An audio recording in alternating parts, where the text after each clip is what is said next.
తెలుసు కదా మనకి, హ్యాండ్లూమ్స్. ఓకే, చేత్తోనే నేసేవారు, మనుషులే నేసేవారు. బట్ తర్వాత ఈ ఇండస్ట్రియల్ రివల్యూషన్ ఇంగ్లాండ్ లో స్టార్ట్ అయ్యింది. అక్కడ ఏంటంటే మిషన్స్ తోనే బట్టలు తయారు చేసేవారు. అలా పెద్ద పెద్ద ఇండస్ట్రీస్ పెట్టారు. ఓకే, సో ఇప్పుడు ఒక సోషల్ క్లాస్ అనేది బ్రిటన్ లో వచ్చింది. A social class which is an entrepreneur class. Entrepreneur class, industrialist, పారిశ్రామికవేత్తలు. పారిశ్రామికవేత్తలు ఆ 1750 ముందు వరకు కూడా పారిశ్రామికవేత్తలు అనే వాళ్ళు లేరు. అందరూ వాణిజ్య వాళ్ళే. అంటే ఎక్కడ కొనడం అక్కడ అమ్మడం. ఇప్పుడు మనకి షాప్ కీపర్ ఉన్నాడు, వాళ్ళు ఏం చేస్తారు, హోల్సేల్ గా కొనుక్కొని వచ్చి గూడ్స్ మనకి రిటైల్ గా అమ్ముతారు ప్రాఫిట్ వేసుకొని. అంతే కదా, అదే జరిగేది. But after 1750 when industrial revolution had happened, ఇప్పుడు ఇండస్ట్రియలిస్ట్ ఫ్యాక్టరీలు పెట్టడం, ఇండస్ట్రీలు పెట్టడం, ఇలా మెషిన్స్ యూస్ చేసి ప్రొడక్షన్స్ చేయడం, ఇలాంటివన్నీ స్టార్ట్ అయ్యాయి. ఓకేనా, రైట్. సో ఈ ఇండస్ట్రియల్ క్లాస్ ఉన్నారు కదా, వీళ్ళకి ఏంటంటే వాళ్ళు ప్రొడ్యూస్ చేసినంత అమ్ముకోవడానికి ఒక మార్కెట్ కావాలి. అమ్ముకోవడానికి మార్కెట్ కావాలి, అలాగే వాళ్ళకి రా మెటీరియల్ కావాలి.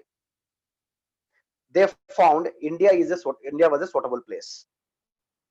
ఇక్కడ మీకు నేను స్టార్టింగ్ లో ఒక మాట చెప్పాను. 1600 లో the British government gave exclusive privilege. నేను చెప్పినప్పుడు కూడా ఆ విషయం గుర్తుంచుకోండి అని చెప్పా. అంటే ఏంటి exclusive privilege? To trade with India. అంటే ఇండియాతో వ్యాపారం చేయడం అనేది ఈస్ట్ ఇండియా కంపెనీ మాత్రమే చేయగలదు. బ్రిటన్ లో ఈస్ట్ ఇండియా కంపెనీలో మాత్రం ఉండే వ్యాపారస్తులు మాత్రమే ఇండియాతో ట్రేడ్ చేయగలరు, వాణిజ్యం చేయగలరు. అండర్స్టాండ్? ఇంకా మిగతా చాలా మంది మర్చెంట్స్ ఉంటారు, వాళ్ళందరికీ ఇండియాతో ట్రేడ్ చేసే అవకాశం లేదు. నేను చెప్పుకున్నాను, గుర్తుంచుకోమని కూడా చెప్పాను మీకు నేను. సో అయితే ఏంటి, ఇప్పుడు మిగతా చాలా మర్చెంట్స్ ఉన్నారు కదా, వీళ్ళేమో చాలా చాలా సంపాదిస్తున్నారు ఇండియాతో ట్రేడ్ చేసి. ఈస్ట్ ఇండియా కంపెనీ వాళ్ళు ఓవర్ రిచ్ అయిపోయారు. ఈ 1600 లో స్టార్ట్ అయింది, ఈ 150 years లో దే బికెమ్ ఓవర్ రిచ్. పెద్ద కంపెనీ అయిపోయింది, the most wealthiest company in England అయిపోయింది ఈస్ట్ ఇండియా కంపెనీ. మరి మిగతా మర్చెంట్స్ కి జెలస్ ఉండదా, అసూయ ఉండదా? So they also want to involve in the trade with India. వాళ్ళకు కూడా ఇండియాతో ట్రేడ్ లో పార్టిసిపేట్ చేయాలని ఉంది. సో అదొక సెక్షన్.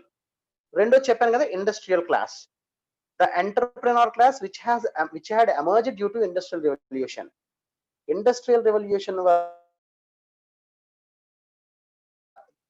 తరగతి, సోషల్ క్లాస్, వీళ్ళకి కూడా దే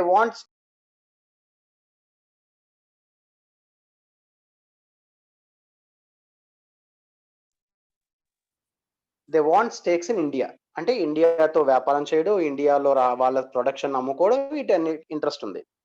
అండ్ మూడోది political class, royal and political class. వీళ్ళు ఏంటంటే అక్కడ బ్రిటన్ లో ఉన్న highly influential feudal. Actually Britain లో చాలా కాలం ఫ్యూడలిజం ఉందండి. ఓకే, ఒక రాజరికమైన వ్యవస్థ. సో ఇక్కడ ఈ ఫ్యూడల్ లార్డ్స్ అండ్ పొలిటీషియన్స్ వాళ్ళు ఏం భయపడ్డారంటే, ఇప్పుడు ఈ ఈస్ట్ ఇండియా కంపెనీ వాళ్ళు ఎంత డబ్బున్న వాళ్ళు అయిపోతున్నారు. అండ్ వాళ్ళు ఎంత డబ్బున్న అయిపోతున్నారు అంటే గవర్నమెంట్ ను కూడా ఇన్ఫ్లుయెన్స్ చేసి వాళ్ళకి తగ్గట్టుగా పాలసీలు మార్చుకునే అంత డబ్బున్న వాళ్ళు అయిపోయారు. డబ్బు ఉంటే పవర్ వస్తుంది కదా పొలిటికల్ గా కూడా. సో రేపన్న రోజున వీళ్ళు పొలిటికల్ గా కూడా ఎదిగిపోతారు అని ఒక భయం. సో ఇక 3 క్లాసెస్ చూడండి. ఒకటి, ఎవరికైతే those merchants which are not having chance, those merchants who are not having chance to trade with India. ఇండియాతో ట్రేడ్ చేసే అవకాశం లేనటువంటి వ్యాపారస్తులు. రెండు కొత్తగా ఎమర్జ్ అయిన ఇండస్ట్రియలిస్టులు. 3 ఆల్రెడీ ఎస్టాబ్లిష్ అయిన political classes, political and royal classes. వీళ్ళ ముగ్గురికి బోత్ అసూయ ఉంది, జెలస్ అండ్ ఆల్సో ఫియర్, భయము ఉంది. ఓకే, సో ఎప్పుడైతే ఇలా ఉండిందో, then they wanted to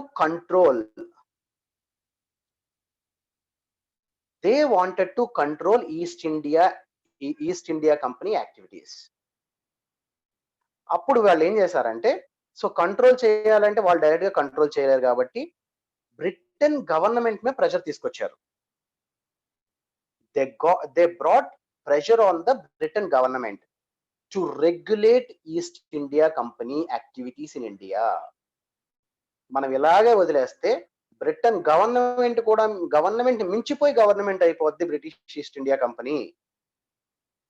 so మనం దాన్ని రెగ్యులేట్ చేయాలి. రెగ్యులేట్ మీన్స్ క్రమబద్ధీకరణ చేయాలి, కంట్రోల్ చేయాలి అని ఒక థాట్, ఒక ప్రెషరైజ్ చేశారు బ్రిటిష్ గవర్నమెంట్ ని. ఓకే, అర్థమవుతుందా? నా సో ఇక్కడి నుంచి స్టార్ట్ అయ్యాయి.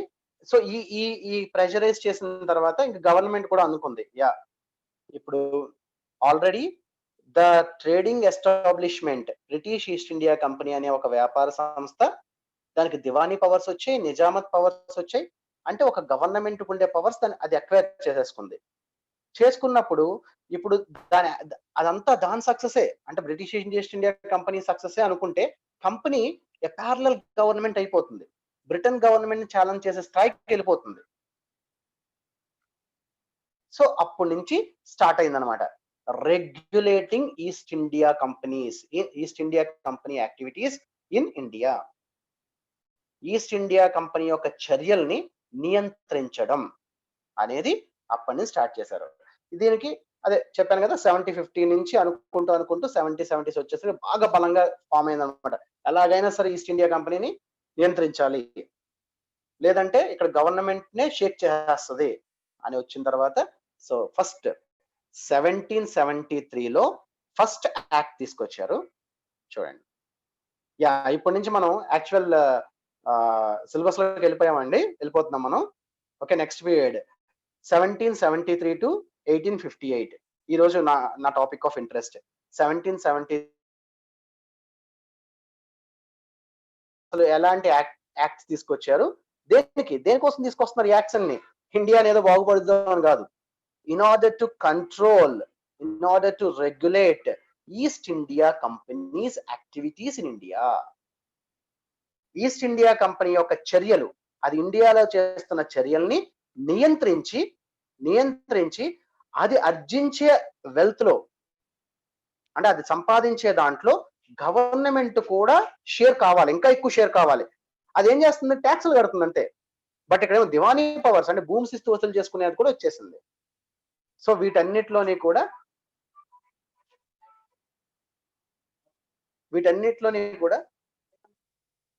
వాళ్ళ పార్ట్ కావాలి, గవర్నమెంట్ ఇన్వాల్వ్ అవ్వాలి.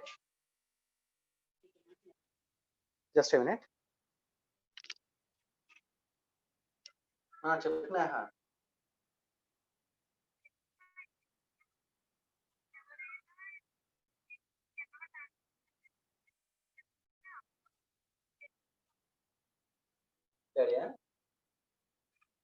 నిన్న నాకు 3 కాల్స్ వచ్చాయి. నిన్న నాకు చాలా మంది అంత ఇంగ్లీష్ పోదు సార్ అని అడుగుతున్నారు. అదే మనం రాత్రికి డిస్కస్ చేద్దాం, అది ఈ రోజు 2 అలా కానిచ్చేసి సాయంత్రం డిస్కస్ చేసి ఏదో ఒకటి కన్ఫర్మ్ చేద్దాంలే. డాడీకి అలా చెప్పు, సాయంత్రం డిస్కస్. అంటే నిన్న డాడీకి కూడా కొంతమంది ఫోన్ చేశారట, ఇంగ్లీష్ తగ్గించమని అడిగేవాళ్ళు ఉన్నారట. ఓకేనా? సో దానివల్ల సాయంత్రం డిస్కస్ చేసి ఇంటర్వ్యూ ఫైన్ చేద్దాం.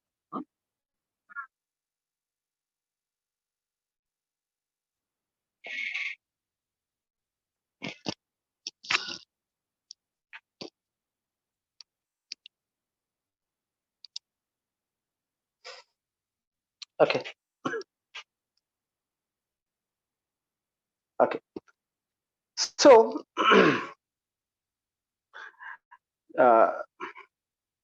సో రెగ్యులేట్ చేయాలని గవర్నమెంట్ అనుకుంది.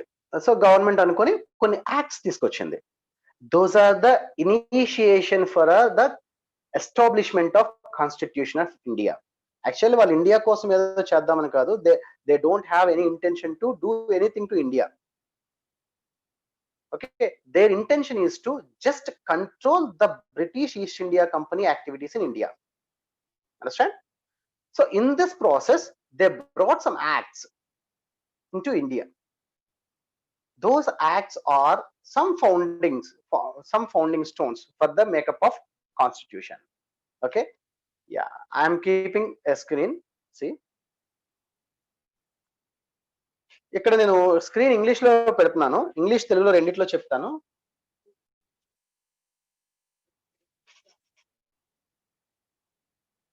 Yeah.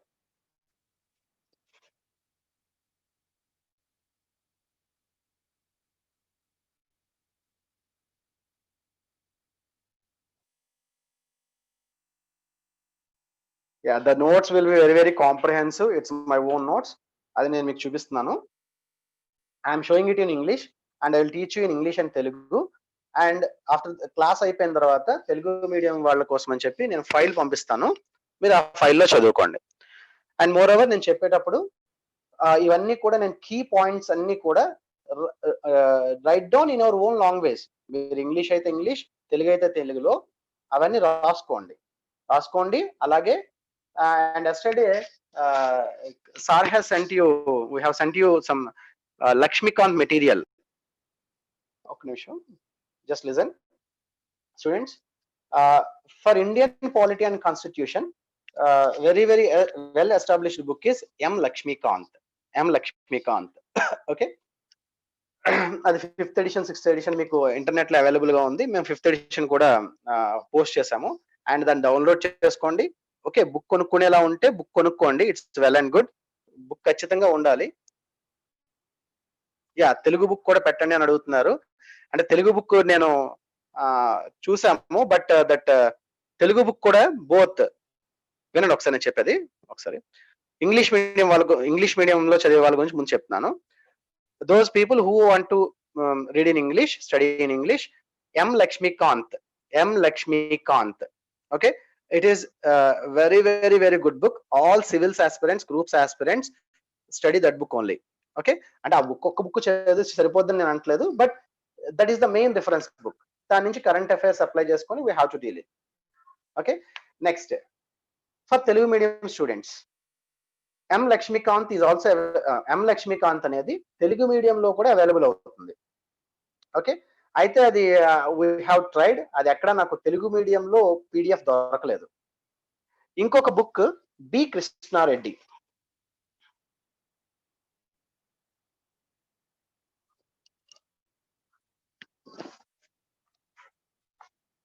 ఓహో, తిరగేసి కనిపిస్తుంది ఇక్కడ. ఓకే, బి కృష్ణారెడ్డి, భారత రాజ్యాంగం, రాజకీయ వ్యవస్థ మరియు పరిపాలన రాసుకోండి. And GBK publications, the publication is GBK. అదే ఎం లక్ష్మీకాంత్ అయితే Tata McGraw Hill. M Laxmikanth is available in both English medium and Telugu medium. And first preference is also for M Laxmikanth only.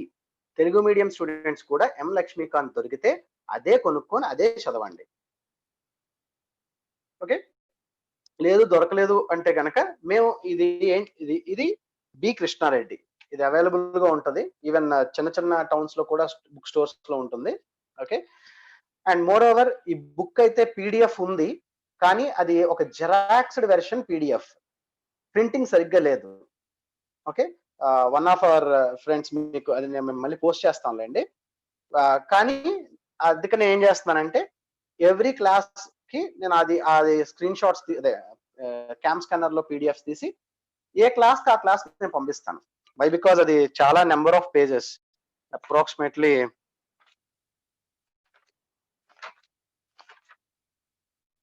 786 pages. 786 pages అది అంత బుక్ ఒకసారి ఎవరు తీయలేరు. కాబట్టి ఏ చాప్టర్ కా చాప్టర్ నేను class అయిన తర్వాత పంపిస్తూ ఉంటాను. అలాగే ఈరోజు చెప్పబోయే క్లాస్ కూడా క్లాస్ అయిపోయిన తర్వాత మన వాట్సాప్ గ్రూప్ లో పీడిఎఫ్ పెడతాను. ఓకేనా? Okay, any queries about this? So okay, again I am repeating, for English medium students, M. Lakshmikant, okay, Tata McGraw-Hill publications, the most referred book for Indian polity for any civil service aspirants or groups, any PSC, any state PSC. It's a very good book. ఆయన కూడా మన హైదరాబాద్ ఆధారే. Next for Telugu medium students, okay, for Telugu medium students, okay, first preference is for M Laxmikanth, తెలుగు మీడియంలో కూడా ఉంటుంది. And other book, ఇది కూడా లక్ష్మీకాంత్ లానే ఉంటుంది, B Krishna Reddy, GBK publications. Okay, English medium వాళ్ళ కోసం already for the English medium students the book is posted, the PDF of the book is posted in the WhatsApp group. Okay, refer it. For Telugu medium students, book anta PDF పెడతాము, కానీ అది మీకు అంత ఉపయోగపడకపోవచ్చు. Why? Because it's xerox version, printing సరిగ్గా లేదు దాంట్లో. Okay, so ఈ బుక్, నేను క్లాసెస్ అయ్యేటప్పుడు ఏ క్లాస్ ఆ క్లాస్ నేను PDFs పెడతాను. ఓకేనా? Now coming to our class.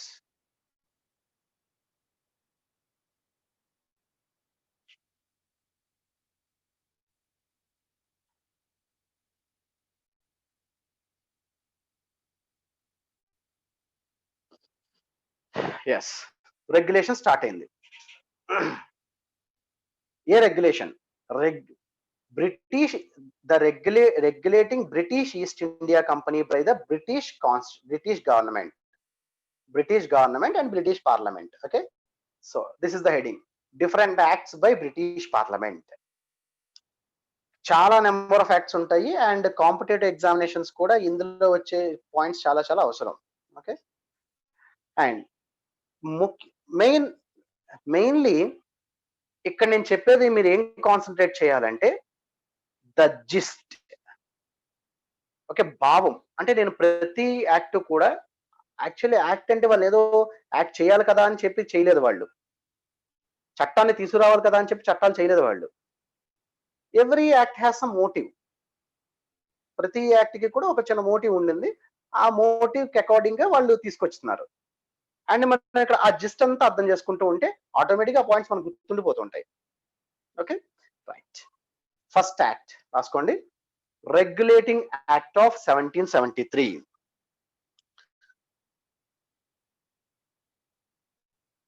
So ఈ రోజు మన టాపిక్ ఎక్కడి నుంచి కంటే 1773 to 1858. 1773 to 1858. And first one, regulating act of 1773. తెలుగులో ఏమంటారు? ఏమీ అనరు, రెగ్యులేటింగ్ చట్టం అంటారు అంతే. 1773 రెగ్యులేటింగ్ చట్టం.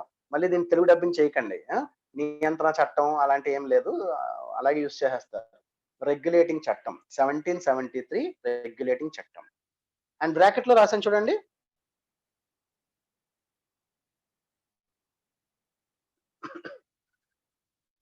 నార్టర్ act. నార్టర్ is the name of prime minister at that time, Britain prime minister, Lord Norter. So that this act is also called as Norter Act. Yeah.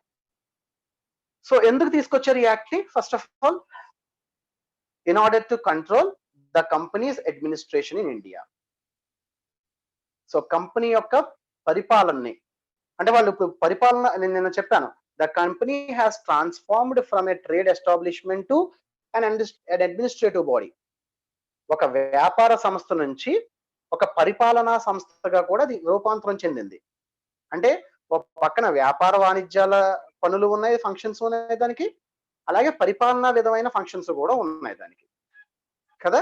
So in order to control, చూడండి అక్కడ చాలా clear గా ఇచ్చారు అక్కడ, companies administration in India. Companies administration in India.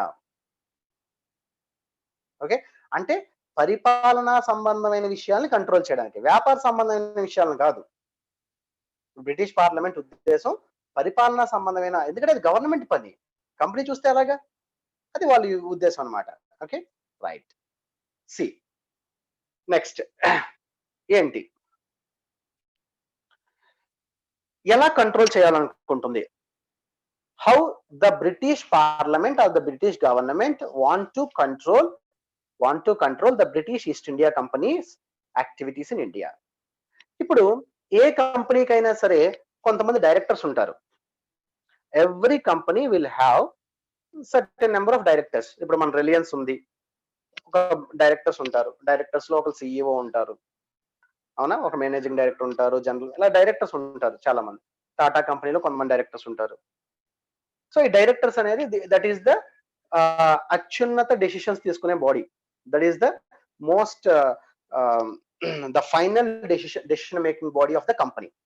అలా east India కంపెనీకి కూడా ఒక 24 డైరెక్టర్స్ ఉండేవారు. And it is called as court of directors. It is called as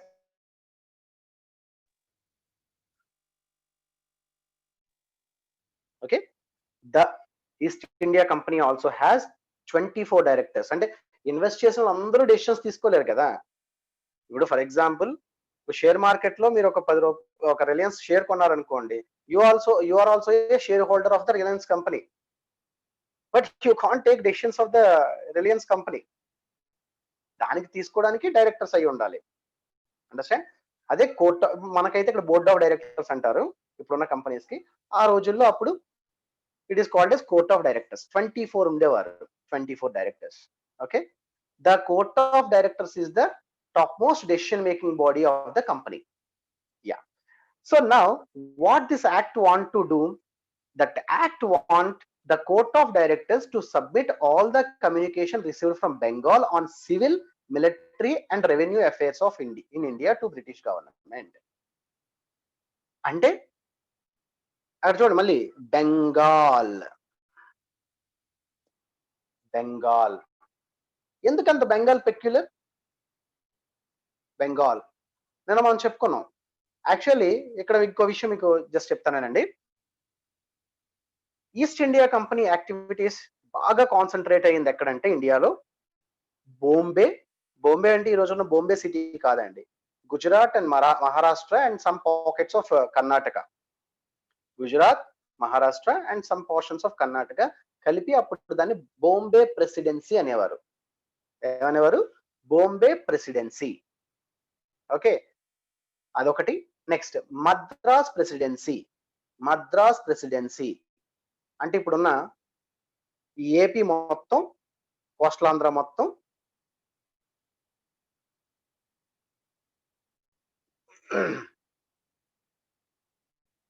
okay, the entire AP plus Tamil Nadu state this is called as Madras presidency. Okay. Next one is Bengal. Already చాలా సార్లు చెప్పినప్పటికే బెంగాల్ అంటే ఏంటి అనేది, reason Bengal అంటే. So the power of East India company is concentrated mainly Bombay west side, Madras presidency south, and east side Bengal. ఇక్కడ ఈ అంటే నేను చెప్పే టైం ఈ 1770 టైం కల్లా ఇది పరిస్థితి. This is the condition of power of British East India company by 1770. అయితే బెంగాల్ పెక్యులారిటీ ఏంటి? మిగతా రెండు చోట్ల in Bombay and Madras the company is essentially trading company, trading establishment. ఈ రెండు చోట్ల కూడా అది ముఖ్యంగా ఒక వ్యాపార సంస్థే, దానికి దివానీ రైట్స్ అలాంటి ఏమీ లేవు ఇక్కడ కిందన. బట్ బెంగాల్లో గవర్నమెంట్ కు ఉండే powers, Diwani and nizamat rights కూడా ఉన్నాయి. అర్థమైంది కదా? So Bengal is more prominent for British than Bombay and Madras. అందుకే చూడండి అక్కడ ఏం రాశారు, to submit all the communications receive from Bengal and civil, military and revenue affairs in India to British government. అంటే కంపెనీ ఏం చేయాలంటే సివిల్ పౌర, మిలిటరీ సైనిక, రెవెన్యూ అంటే భూమి శిస్తు, వీటికి సంబంధించిన దానికి సంబంధించిన అన్ని విషయాల్ని కూడా ఈ కంపెనీకి సంబంధించిన కోర్ట్ ఆఫ్ డైరెక్టర్స్ ఇప్పటి వరకు వాళ్ళు ఎవరు చెప్పట్లా, ఎంత వచ్చింది, మాకు ఎంత వచ్చింది, ఎంత ట్యాక్స్ కడుతున్నాం గవర్నమెంట్ కి, అంతే. But each and everything Bengal నుంచి వచ్చిన civil, military and revenue affairs సంబంధించి ఎటువంటి ఇన్ఫర్మేషన్ వచ్చినా సరే బ్రిటిష్ గవర్నమెంట్ కి తెలియచేయాలి. కంట్రోల్ స్టార్ట్ అయిందండి. ఎవరు తెలియజేయాలి? Court of directors of the company. Okay. So అంటే ఇదే నియంత్రించడం అనమాట, ఇలాగే రెగ్యులేట్ చేయాలి. లేదంటే బ్రిటిష్ ఈస్ట్ ఇండియా కంపెనీ అదే గవర్నమెంట్ అయిపోతుంది, అది వాళ్ళ problem. Okay. Next, I think మీకు ఈ పాయింట్ అర్థమైంది అనుకుంటున్నాను. నెక్స్ట్, ఇప్పుడు యాక్చువల్లీ అడ్మినిస్ట్రేషన్ ఎలా ఉండేదంటే, ఈ కమర్షియల్ యాక్టివిటీస్ కానీ, జనరల్ అడ్మినిస్ట్రేటివ్ యాక్టివిటీస్ కానీ,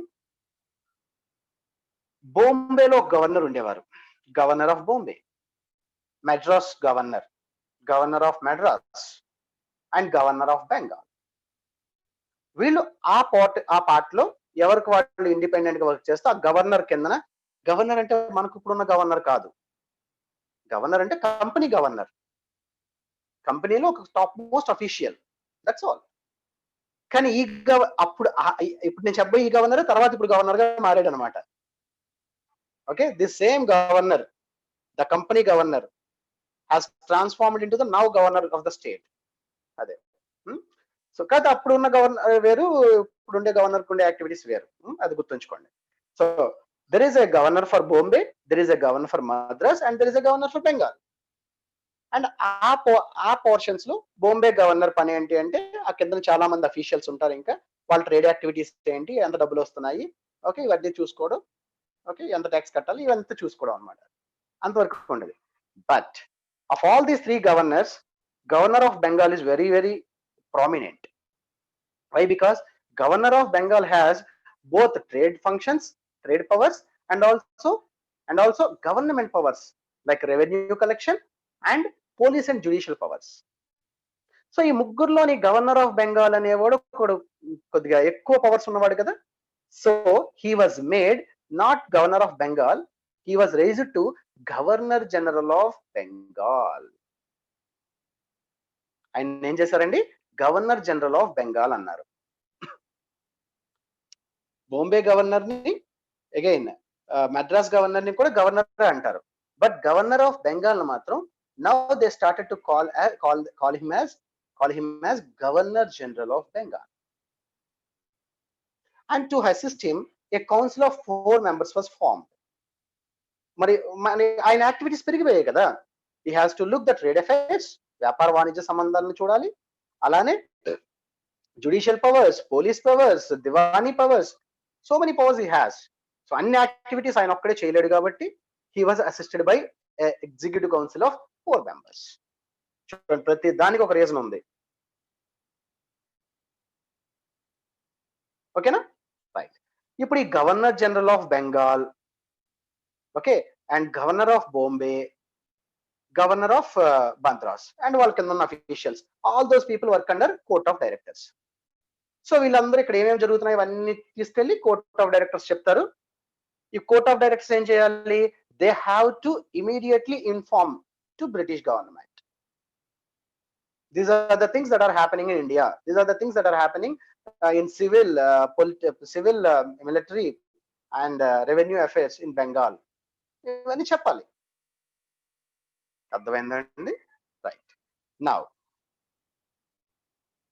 నెక్స్ట్ పాయింట్ నోట్ చేసుకోండి, తెలుగులో కూడా రాసుకోండి, మీకు అర్థమైన భాషలో నోట్ చేసుకోండి.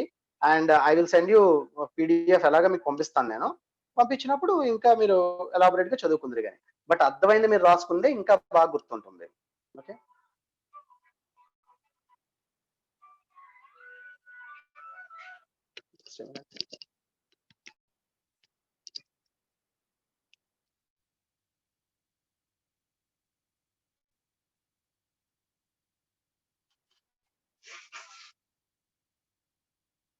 Okay, next. A Supreme Court was set up in Calcutta. కలకత్తాలో ఒక సుప్రీం కోర్టు కూడా ఏర్పాటు చేశారు. And the supreme court consist of 1 chief justice and 3 judges to assist him. Okay, అయితే ఇక్కడ సుప్రీం కోర్ట్ అనుకుంటే మనకి ఇప్పుడున్న సుప్రీం కోర్ట్ కాదు. ఇప్పుడున్న మన సుప్రీం కోర్ట్ అన్ని రకాలైన తీర్పులను చెప్తుంది, అది బోత్ పీపుల్, స్టేట్స్, ఇవన్నీ. బట్ ఆ సుప్రీం కోర్ట్ పని ఏంటంటే, కింద రాశాను చూడండి, business conflicts of the company. ఆ సుప్రీం కోర్ట్ ఏంటంటే కంపెనీ యొక్క వ్యాపార సంబంధమైన లావాదేవీల్లో ఏవైనా గొడవలు వస్తే వాటిని మాత్రం సాల్వ్ చేయడానికి.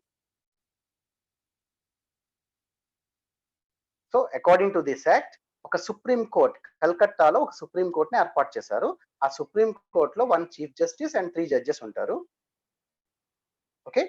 అండ్ ఈ సుప్రీం కోర్ట్ ఇప్పుడు మనకున్న సుప్రీం కోర్టుతో మీరు పోల్చొద్దు. That supreme court is only to resolve the business conflicts of East India company. Company యొక్క వ్యాపార సంబంధమైన ఏదైనా డిస్ప్యూట్స్, గొడవలు అలాంటివి వస్తాయి. అంటే లోకల్ పీపుల్, లోకల్ మర్చెంట్స్ తో వచ్చినా, లేదా కంపెనీలో అఫీషియల్స్ మధ్య వచ్చినా, ఓకే, ఏదైనా ట్యాక్స్ సరిగ్గా కట్టకపోయినా వీటికి సంబంధించి ఆ సుప్రీం కోర్ట్ రిజాల్వ్ చేస్తుంది అనమాట. Okay, next point C. Presidencies of Bombay and Madras were subordinate to the government in Calcutta. ఇందాక చెప్పిన మాటే చూడండి, మిగతా 2 చోట్ల కూడా they are called as governors. Governor of Bombay, governor of Madras. But governor of Bengal ఏమన్నారు? గవర్నర్ జనరల్, అంటే గవర్నర్స్ కే పైయోడు. That means Bombay and Madras are made subordinate to the Calcutta, means Bengal. Okay, అర్థమైందా? సో బెంగాల్ గవర్నమెంట్ కి ఓకే కింద పనిచేసేలాగా బాంబే గవర్నమెంట్ అలాగే మద్రాస్ లో ప్రెసిడెన్సీస్ ని మార్చేశారు. ఓకే, నేను చెప్పాను కదా ఇంతవరకు గవర్నర్ ఆఫ్ బెంగాల్ అంటున్నాం 1773 ముందు వరకు. ఇప్పటి నుంచి ఏమని పిలాలి? Governor general of Bengal. he had to be called as Governor General of Bengal. Okay, that Governor General of Bengal, first Governor General of Bengal, a very important question, Warren Hastings. Students please మీరు ఇంకెవరు కూడా దాని మీద గీతలు పెట్టొద్దు. Okay, నాకు ఇబ్బంది అవుతుంది. First governor general of Bengal is Warren Hastings. Remember that name, Warren Hastings.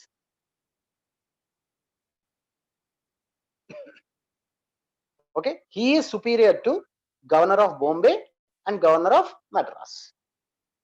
Right. Next.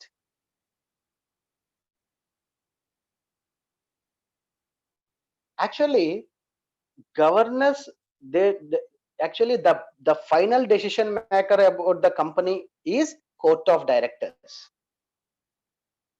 ఏదైనా సరే కంపెనీకి సంబంధించిన ఫైనల్ డెసిషన్ ఎవరు తీసుకుంటారు అంటే కోర్ట్ ఆఫ్ డైరెక్టర్స్. బట్ ఏదైనా ఎమర్జెన్సీ అనేది ఏర్పడింది అనుకోండి, ఇక్కడ కోర్ట్ ఆఫ్ డైరెక్టర్స్ చెప్పి వాళ్ళందరూ డిస్కస్ చేసి వాళ్ళందరూ చెప్పేసరికి చాలా టైం అయిపోతుంది. అలాంటి ఎమర్జెన్సీ టైమ్స్ లో మాత్రం these governors has a chance to take their own decisions. Emergency టైంలో, ఎమర్జెన్సీ కాలాల్లో, అంటే మనకు ఇప్పుడు ఉండే ఎమర్జెన్సీ లాంటిది కాదు, అత్యవసరం అయితే గనక governors they can take their own decisions. సొంత నిర్ణయాలు తీసుకొని వెంటనే అత్యవసర పరిస్థితిని రిజాల్వ్ చేయొచ్చు. ఓకే, రైట్, అర్థమైంది కదండి. నెక్స్ట్ ఇంకొకటి, ఈ వీళ్ళు British parliament and British government when they want to control British East India company, వాళ్ళు ఒక మాట చెప్పారు. ఏంటంటే ఈ కంపెనీలో కరప్షన్ బాగా పెరిగిపోతుంది. They are taking bribes from the Indian merchants or Indian rulers and they are acting in favour of them. అంటే ఇప్పుడు ఒక సామెత ఉంటుంది, కుక్కను చంపాలంటే ముందు దాన్ని పిచ్చి కుక్క అని ముద్ర వేయాలి, అంతే కదా? సో అలాగే కంపెనీ నియంత్రించాలి అంటే కంపెనీ ఏదో తప్పు చేస్తుందని చెప్పాలి. సో ఈ యాక్ట్ తీసుకొచ్చే ముందు బ్రిటన్ లో పార్లమెంట్ ఏం చెప్పిందంటే, వాళ్ళు ఇది చెప్పలే, వాళ్ళు మనకన్నా గొప్పోళ్ళు అయిపోతారు, మనకన్నా డబ్బున్నోళ్ళు అయిపోతారు, మిగతా వాళ్ళు ఎవరికి ఛాన్స్ ఉండట్లేదు వ్యాపారం చేయడానికి, అవన్నీ చెప్పలే. గవర్నమెంట్ ని ఛాలెంజ్ చేసే స్థితికి వెళ్ళిపోతుంది కంపెనీ, అవన్నీ చెప్పలే. వాళ్ళు ఏం చెప్పారంటే, in British East India company the corruption has become manifold, చాలా పెరిగిపోయింది కరప్షన్.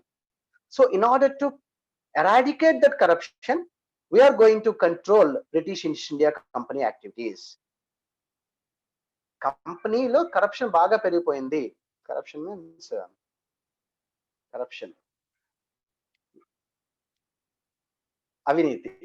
అవినీతి బాగా పెరిగిపోయింది. సో ఈ అవినీతిని అరికట్టడానికి మేము కంపెనీని కంట్రోల్ చేస్తున్నాం. ఇది వాళ్ళు చెప్పుకొచ్చింది అనమాట. సో దానికోసం కూడా ప్రొవిజన్ ఉండాలి కదా, అందుకే చూడండి దిస్ ప్రొవిజన్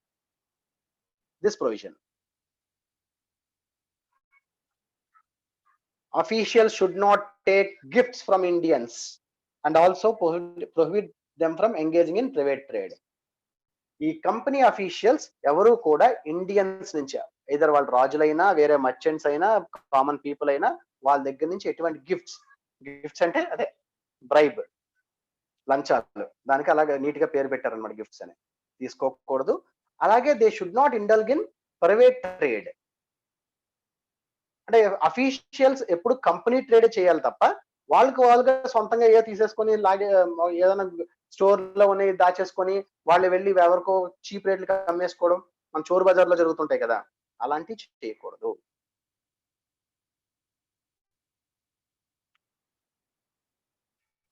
ఓకే, నెక్స్ట్ ఇంకో పాయింట్ చూడండి. Robert Clive's dual administration cancelled. ఈ వారన్ హేస్టింగ్ ముందు ఈ battle of Buxar, battle of Plassey, ఇవన్నీ కూడా ఈ బ్రిటిష్ ఈస్ట్ ఇండియా కంపెనీ గెలవడానికి the main credit goes to Robert Clive. ఆయన స్టార్టింగ్ లో బెంగాల్ ఆర్మీ చీఫ్, తర్వాత బెంగాల్ గవర్నర్ కూడా అవుతాడు ఆయన. ఓకే, వారన్ హేస్టింగ్స్ ముందు అనమాట. అతను ఏం చేశాడంటే డ్యూయల్ అడ్మినిస్ట్రేషన్, ద్వంద్వ పరిపాలన అనే దాన్ని తీసుకొచ్చాడు. మేబీ అది హిస్టరీలో క్వశ్చన్ కూడా వస్తుంది. ద్వంద్వ పరిపాలన ఇండియాలో ఫస్ట్ తీసుకొచ్చిన బ్రిటిష్ గవర్నర్ ఎవరు? Who brought dual administration in India? Okay, first Robert Clive. అంటే తర్వాత కూడా ద్వంద్వ పాలనలు వచ్చాయి, అవి తర్వాత చూద్దాం. ఫస్ట్ మాత్రం ఈ person Robert Clive.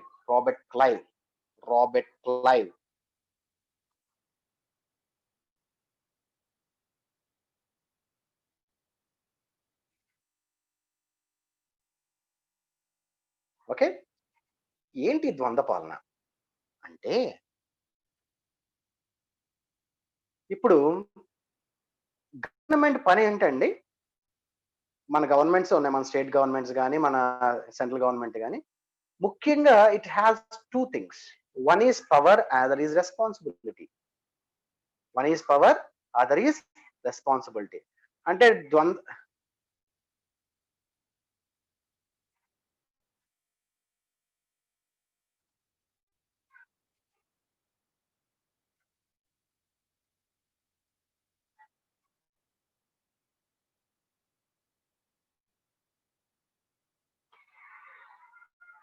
Okay, government అనేసరికి దానికి పవర్ ఉంటుంది, ఇంకోటి రెస్పాన్సిబిలిటీ కూడా ఉంటుంది. మన స్టేట్ గవర్నమెంట్ ఉంది, it has power to collect taxes from us, it has power to control us. దానికి పోలీస్ పవర్స్ ఉంటాయి, దివానీ పవర్స్ ఉంటాయి, రెవెన్యూ పవర్స్ ఉంటాయి, అవునా? అలానే the state has to see the welfare.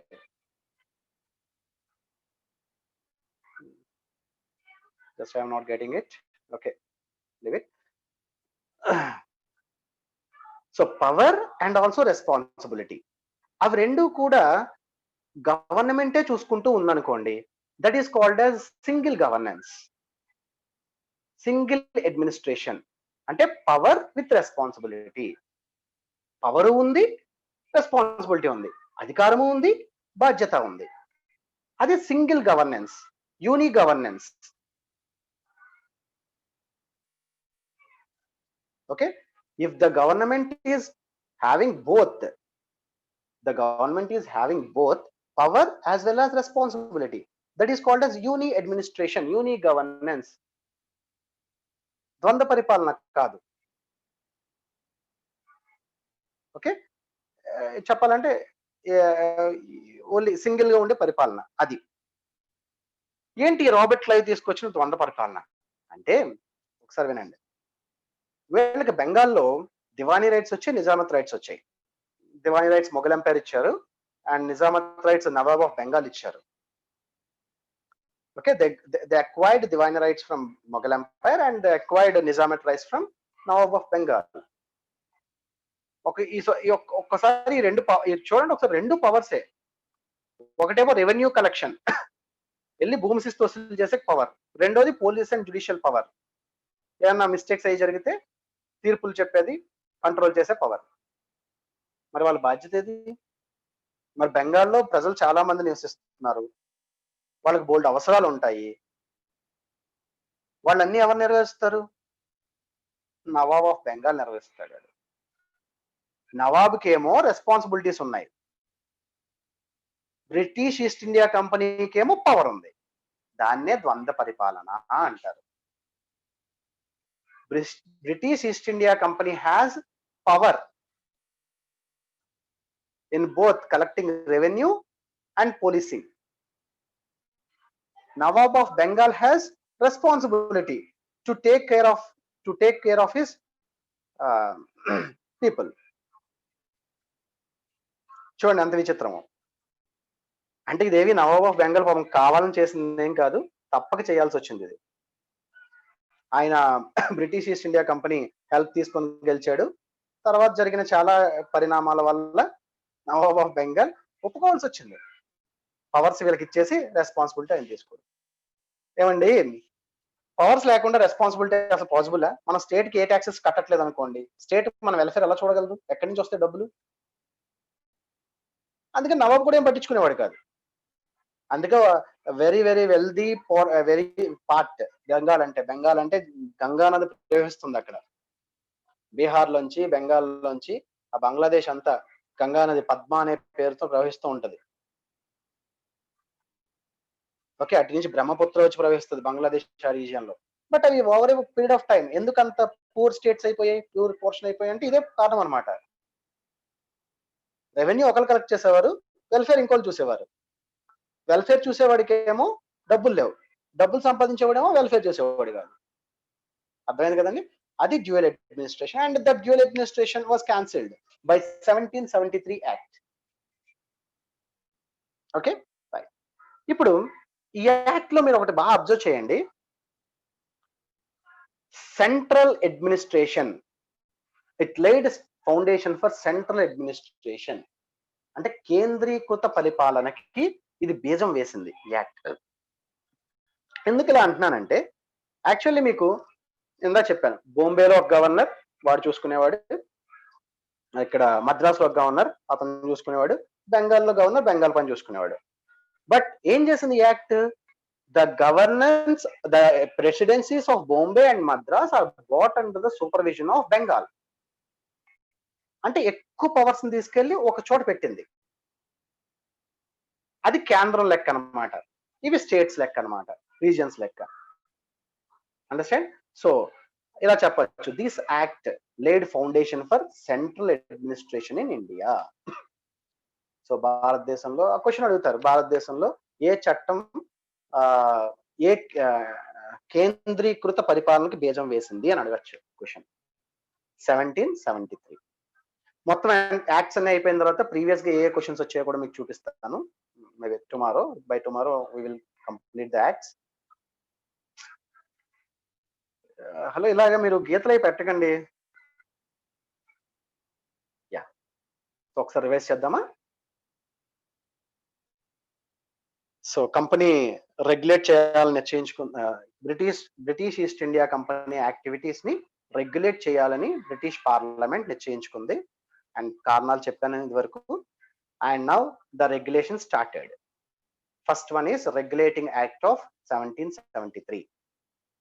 Okay, this is also called as Norter Act because it was framed by the Prime Minister Norter, Lord Norter. Okay, now ఇందులో ఏంటంటే, first of all civil military revenue affairs in India. Okay, those are received from the Bengal నుంచి మనకు వచ్చిన information అంతా కూడా court of directors, వాళ్ళు Britain లోనే ఉంటారు, వాళ్ళు court of directors British government చెప్పాలి. మనకి క్వశ్చన్స్ ఎలా వస్తాయి చెప్తాను చూడండి. కోర్ట్ ఆఫ్ డైరెక్టర్స్ ఈ క్రింది విషయాలని according to 1773 act, court of directors ఈ క్రింది విషయాలని బ్రిటిష్ గవర్నమెంట్ కి తెలియపరచాలి అని అడుగుతారు. కింద ఆప్షన్స్ ఉంటాయి, civil, military, revenue, trade related affairs. చూడండి ఇక్కడ, అంటే అంత కీన్ గా అబ్జర్వ్ చేయాలి మీరు. ఇక్కడ చూడండి, సివిల్, మిలిటరీ, రెవెన్యూ ఉంది, కానీ ఫోర్త్ ఆప్షన్ ఇచ్చాడు ఒకటి, ట్రేడ్ రిలేటెడ్ అఫైర్స్. అది లేదు ఇక్కడ. అంటే వ్యాపార సంబంధమైన విషయాలు చెప్పాల్సిన అవసరం లేదు బ్రిటిష్ గవర్నమెంట్ కి, ఎందుకంటే అది వ్యాపార సంస్థ. అది చేసే సివిల్ మిలిటరీ రెవెన్యూ అఫైర్స్ చెప్పాలి. ఓకేనా? అలాగే next one the main point ఏంటంటే centralised administration means the presidency of Bombay and the presidency of Madras are brought under the supervision of presidency of Bengal. ఓకేనా? సుప్రీం కోర్ట్ ఒకటి ఏర్పాటు చేశారు. అయితే ఆ సుప్రీం కోర్ట్ పని మామూలు లావాదేవీలు కాదు, ఓన్లీ కంపెనీ యొక్క బిజినెస్ రిలేటెడ్ ఏమైనా డిస్ప్యూట్స్ ఉంటే అవి రిజాల్వ్ చేస్తుంది. ఓకేనా? First governor general of Bengal Warren Hastings. Right. So అయితే ఇందులో లిమిటేషన్స్ ఏంటంటే యాక్చువల్లీ ఈ సుప్రీం కోర్ట్ జ్యూరిస్డిక్షన్ పరిధి ఎంతవరకు ఉంటుందని డిఫైన్ చేయలే. ఆ తర్వాత ఒక అమెండ్మెంట్ తీసుకొచ్చారు ఆ యాక్ట్ కి 1781 లో, అక్కడ డిఫైన్ చేశారు. అండ్ అది నేను ఫ్రంట్ పేజ్ లో రాశాను. The supreme court has jurisdiction over Bengal, Bihar, Orissa.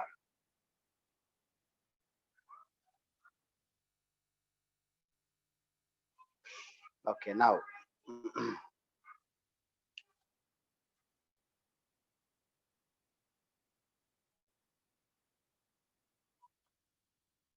okay, now let us go to the next act.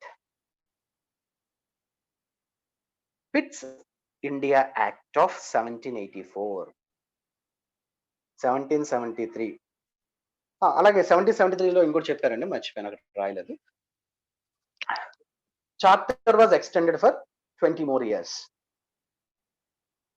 East India కంపెనీకి exclusive privilege, monopoly of trade over India ఇస్తున్నారు కదా. స్టార్టింగ్ లో 15 సంవత్సరాలకు ఒకసారి రెన్యూల్ చేసేవారు, తర్వాత 20 సంవత్సరాలు రెన్యూల్ చేయడం మొదలెట్టారు. అది కూడా అక్కడ ఇంక్లూడ్ చేశారు 1773 లో. Now C Pitts India act.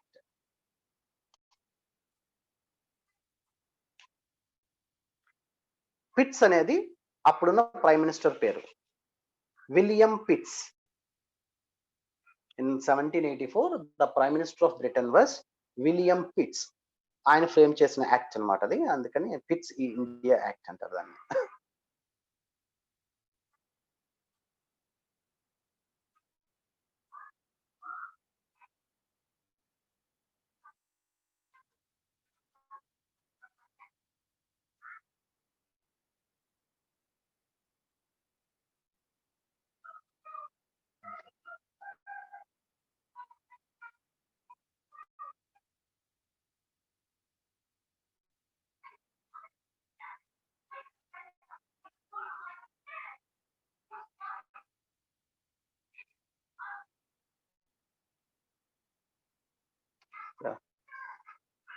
People are keeping.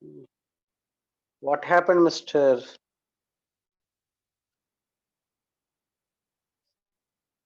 Dinesh Chandra?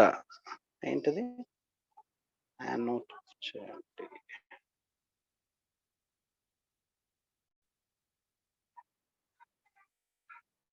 Okay okay okay, thank you Dinesh Chandra, చేద్దాం అలానే.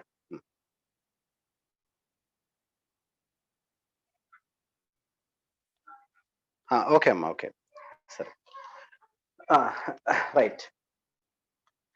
ఇక్కడ ఏం చేశారంటే యాక్చువల్లీ వాళ్ళు 1773లో యాక్ట్ తీసుకొచ్చారు, బట్ బ్రిటిష్ పార్లమెంట్ రెగ్యులేట్ చేద్దాం అనుకున్నంతకి ఏమి రెగ్యులేషన్ జరగలే. ఓకే, కంపెనీ దాని యాక్టివిటీస్ అది చేసేసుకుంటుంది. Why? Because it's not very powerful. Okay, so 1784 లో ఇంకొక యాక్ట్ తీసుకొచ్చారు under the leadership of William Pitt. ఇక్కడ ఏం చేశారంటే, సో ఫస్ట్ లా కొద్దిగా ఫెయిల్ అయింది కదా, ఫస్ట్ యాక్ట్ ఫెయిల్ అయింది కదా రెగ్యులేట్ చేయడంలో, కొద్దిగా ఇంకా స్ట్రింజెంట్ గా చేశారు యాక్టివిటీస్. సో ఈ యాక్ట్లన్నీ పాస్ చేసింది బ్రిటన్ పార్లమెంట్. మీకు బ్రిటన్ పార్లమెంట్ గురించి ఒకటి చెప్పాలి. Britain parliament all powerful. ఎందుకంటే అక్కడ రిటన్ కాన్స్టిట్యూషన్ ఉండదు. మనకి రిటన్ కాన్స్టిట్యూషన్ ఉంది, మన కాన్స్టిట్యూషన్ రాసుకున్నాం, కానీ అక్కడ రిటన్ కాన్స్టిట్యూషన్ ఉండదు. పార్లమెంట్ ఎప్పుడు 12th సెంచరీలోనే పార్లమెంట్ ఫామ్ అయింది, కానీ కాన్స్టిట్యూషన్ రాసుకోలేదు వాళ్ళు. అక్కడ బ్రిటన్ ఏ యాక్ట్స్ అయితే చేస్తుందో అవన్నీ కాన్స్టిట్యూషన్ లెక్క. ఇంకా అంత పవర్ఫుల్ అన్నమాట. ఇప్పుడు ఇండియాలో what is the most powerful organ of the polity అంటే కాన్స్టిట్యూషన్. అది పార్లమెంట్ కాదు, ఎగ్జిక్యూటివ్ కాదు, ప్రైమ్ మినిస్టర్ కాదు, చీఫ్ మినిస్టర్ కాదు, కాన్స్టిట్యూషన్. ప్రతిదీ కాన్స్టిట్యూషన్ కి అబైడ్ అయి ఉండాలి. కానీ బ్రిటన్ లో అలా కాదు. Parliament is all powerful. A V Dicey అనుకుంటా చెప్తారు ఆయన. Britain parliament can do anything just except changing a man into women and women into man. మగవాళ్ళని ఆడవాళ్ళుగా, ఆడవాళ్ళు మగవాళ్ళుగా మార్చడం తప్ప బ్రిటన్ పార్లమెంట్ ఏదైనా చేయగలదు. అంత పవర్ఫుల్ అనమాట. ఏవి డైసీ చెప్తారు. ఓకే, సో ఈ లాలు తీసుకొస్తారంటే ఇవన్నీ వాళ్ళ కాన్స్టిట్యూషన్ లో మారిపోయినట్టే. సో పిట్స్ ఇండియా యాక్ట్ లో ఏం చెప్పారు చూడండి. ఫస్ట్ వన్,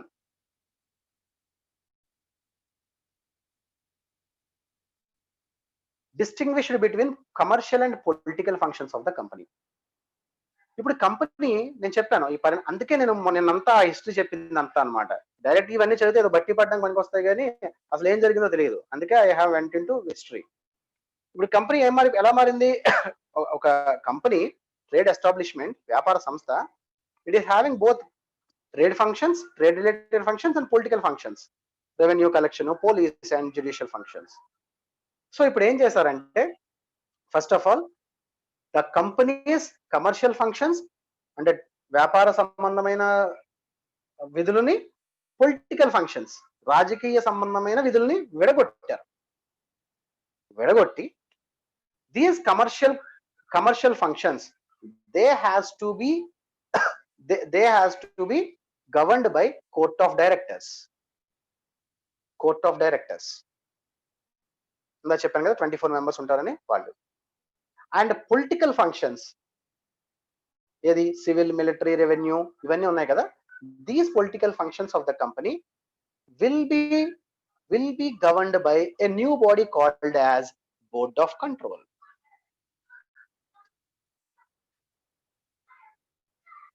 కొత్తగా ఒక బాడీని క్రియేట్ చేశారు, బోర్డ్ ఆఫ్ కంట్రోల్. అర్థమైందా? ఇప్పుడు east India company, British East India company it's not just a trade establishment, ఒక వ్యాపార సంస్థ మాత్రమే కాదు అది. It is having both commercial functions and also political functions. వాణిజ్యపరమైన విధులు ఉన్నాయి, రాజకీయపరమైన విధులు ఉన్నాయి. ఈ యాక్ట్ లో ఏం చేశారంటే అసలు వాణిజ్యపరమైన విధులు ఏంటి డివైడ్ చేశారు, పొలిటికల్ ఫంక్షన్స్ ఏంటి divide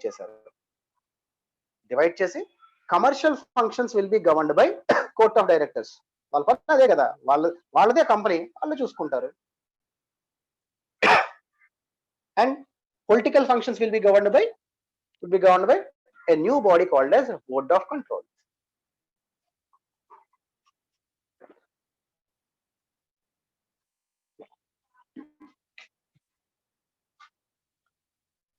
understand?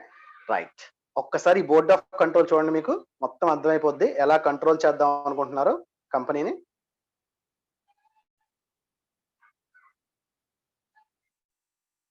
Board of control, how many members are there? 6 members. And who are those 6 members? One of the secretaries of state. అంటే ఇక్కడ మనం మినిస్టర్స్ అంటాం కదా అండి, అలా అక్కడ సెక్రటరీస్ అంటారు ఇక బ్రిటన్ లో కానీ అండ్ అమెరికాలో కానీ. సో సెక్రటరీస్ లో ఒక సెక్రటరీ అంటే ఒక మినిస్టర్. నెక్స్ట్ ఇంకొకరు ఎవరు ఉన్నారో చూడండి ఒకసారి, ఛాన్సలర్ ఆఫ్ ఎక్స్చెక్కర్. జనరల్ గా చెప్పాలంటే మన ఆర్బీఐ గవర్నర్ టైప్ అన్నమాట. ఖజానాను చూసుకునేవాళ్ళు, chancellor of exchequer. Next 4 privy councils అంటే వీళ్ళు జ్యుడిషియల్ మెంబర్స్, న్యాయ నిపుణులు. అక్కడ ప్రైవీ కౌన్సిల్ అని ఒక సుప్రీం లా మేకింగ్ బాడీ ఉంటుంది, దాంట్లో సభ్యులు వాళ్ళు. వీళ్ళందరూ ఎవరు ఒకసారి గమనించండి, ఒకసారి గవర్నమెంట్ సంబంధించిన వాళ్ళందరూ. వీళ్ళందరూ బ్రిటిష్ గవర్నమెంట్ సంబంధించిన వాళ్ళు. అంటే ఏం చేసిందండి బ్రిటిష్ గవర్నమెంట్? ఇప్పుడు డైరెక్ట్ గా పొలిటికల్ ఫంక్షన్స్ ఆఫ్ ద కంపెనీని హ్యాండ్ ఓవర్ చేసుకుంది. అర్థమైందా? అంటే civil, military, revenue. Company officials ఇండియాలో ఏ పని చేసినా, చిన్న పని చేసినా, it has to be done under the control of board of control. Understand? Right. Very good. So this is the main point in this act. According to 1784 Act, the commercial and political functions of the company are distinguished, and commercial functions are controlled by the court of directors, and political functions are controlled by the board of control. And board of control is entirely a government body. It consists of 6 members. One is Secretary of State, another is Chancellor of Exchequer, the Treasury Officer, and 4 other are some judicial members, privy councillors. అర్థమైంది కదండి?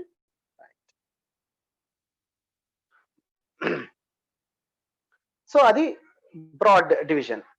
ఇప్పుడు ఒకసారి మీకు ఇంకా బాగా కనిపించాలంటే నేను ఒక flow chart వేసుకున్నాను, అది చూడండి.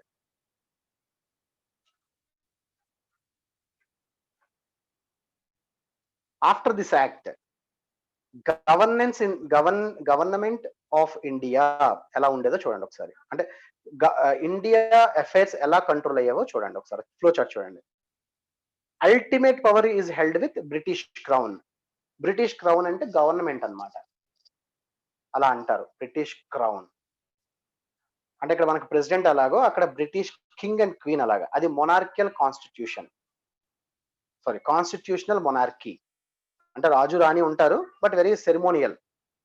సెరిమోనియల్ అంటే జస్ట్ లైక్ వాళ్ళకి అంటే ఇక్కడ మన ప్రెసిడెంట్కి ఎలా అయితే ఫుల్ పవర్స్ ఉండో అలా ఉండవు అనమాట అక్కడ కూడా. సెరిమోనియల్. British crown. ఆ బ్రిటిష్ క్రౌన్ కిందన బోర్డ్ ఆఫ్ కంట్రోల్ కనిపిస్తుందా? అండ్ ఈ బోర్డ్ ఆఫ్ కంట్రోల్లో ఉన్న మెంబర్స్ అందరూ ఎవరండి? గవర్నమెంట్ సంబంధించిన వాళ్ళే. ఏం చూస్తారు వాళ్ళు? పొలిటికల్ అఫైర్స్ మేనేజ్ చేస్తారు. జస్ట్ నీట్గా రాసుకోండి, మొత్తం నేను చెప్పినంత అర్థమైపోద్ది. నెక్స్ట్ వీళ్ళ కింద ఎవరు పనిచేస్తారు? Court of directors. అంటే ఏమైపోయింది ఇప్పుడు? కంపెనీ గవర్నమెంట్ అండర్లోకి వెళ్ళిపోయింది. ఓకేనా? సో మంచి ఐడియా రెగ్యులేట్ చేయడానికి. నెక్స్ట్ ఈ కోర్ట్ ఆఫ్ డైరెక్టర్స్ కి డైరెక్ట్ గా ఇమీడియట్ కిందన గవర్నర్ జనరల్ ఆఫ్ బెంగాల్ వస్తాడు. ఈ పై ముగ్గురు కూడా వీళ్ళందరూ బ్రిటన్ లోనే ఉంటారు. ఎప్పుడైనా సరదాగా విజిట్ చేస్తారు ఇండియాని. ఈ గవర్నర్ జనరల్ ఆఫ్ బెంగాల్ మాత్రం ఇండియాలోనే, బెంగాల్లో ఉంటాడు, కలకట్టాలో. ఆయన కిందన Madras and Bombay presidencies governors work చేస్తారు.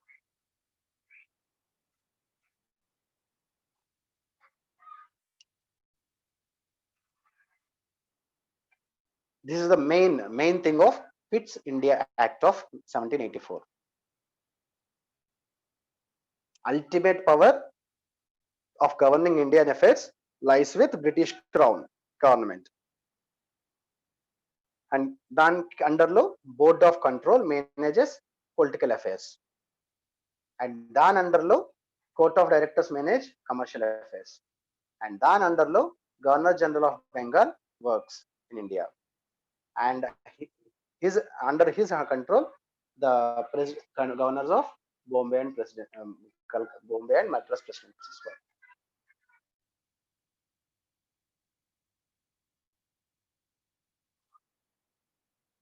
Okay na? Right. So అది main thing Pitts India act లో. అండ్ ఇంకా ఏమున్నాయో చిన్న చిన్న పాయింట్లు ఉంటాయి చూడండి.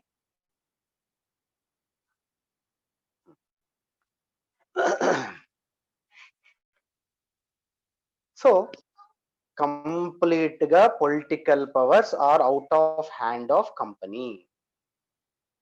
Out of hand of company. ఇంకా లేవు కంపెనీకి, ఇంకా పొలిటికల్ పవర్స్ లేవు. పొలిటికల్ పవర్స్ అన్ని కూడా డైరెక్ట్ గా గవర్నమెంట్ చేతిలోకి వెళ్ళిపోయాయి, బ్రిటిష్ గవర్నమెంట్ చేతిలోకి వెళ్ళిపోయాయి. But it has commercial powers. Okay, so commercial patronage, commerce and patronage, వ్యాపార లావాదేవీలన్నీ కూడా కంపెనీ చూడగలదు. అండ్ ఇక్కడ ఇంకో చిన్న విషయం అండి, మీకు నేను చెప్పాను కదా 1600లో ఎక్స్క్లూజివ్ ప్రివిలేజ్ ఇచ్చింది బ్రిటిష్ గవర్నమెంట్ ఈస్ట్ ఇండియా కంపెనీకి అని చెప్పాను కదా. అది ట్రేడ్ విత్ ఇండియా మాత్రమే కాదు, trade with China also.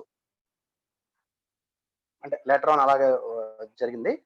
So ఇక్కడ బ్రిటిష్ ఈస్ట్ ఇండియా కంపెనీకి it has a monopoly of trade not only with India but also with China. India China రెండిటితోని కూడా కంప్లీట్ ట్రేడ్ లో ఆధిపత్యం ఉండింది దీనికి. అండర్స్టాండ్? ఆ ఆధిపత్యం ఏమి చెక్క చెదరలే ఈ యాక్ట్ వల్ల. అలానే ఈ ఇంకొకటి యాక్చువల్లీ నేను ఇందాక చెప్దామని మర్చిపోయాను. అది ఈ బ్రిటిష్ ఈస్ట్ ఇండియా కంపెనీ ఉంది కదా, ఇందులో అఫీషియల్స్ ని, ఉద్యోగస్తులందరినీ కూడా కంపెనీ అపాయింట్ చేసుకుంటుంది. అది కూడా ఇక్కడ ఈ పొలిటికల్ క్లాస్ చెప్పాను కదా ఇదివరకు, ఎంపీలు, ఎమ్మెల్యేలు, మినిస్టర్లు, వాళ్ళందరికీ అది కూడా అసూయే. హైలీ లుక్రేటివ్ జాబ్ అనమాట అది. బోల్డ్ జీతం వచ్చేది. ఆ జీతం వచ్చేదంతా కూడా ఈ బ్రిటిష్ గవర్నమెంట్ కి ఉద్యోగాలు ఇవ్వడానికి లేదు. ఆ అపాయింట్మెంట్స్ అన్ని కూడా court of directors east India company వేసుకునేది అనమాట. సో అది కూడా ఇందాక ఏం చెప్పిందంటే అది కూడా ఒక అసూయ ఉంది. అది కూడా ఒక కారణం. అయితే ప్రస్తుతం అది కూడా ఏం చెక్ చదవలేదు, చూడండి ఒకసారి. Appointments and dismissals of British officials in India, అది కూడా కోర్ట్ ఆఫ్ డైరెక్టర్స్ కి కంట్రోల్ కంప్లీట్ గా ఉంది. ఎవరినైనా ఆఫీసర్ని అపాయింట్ చేయాలన్నా, ఎవరినైనా రిమూవ్ చేయాలన్నా గవర్నమెంట్ తో చెప్పాల్సిన అవసరం ఏమీ లేదు.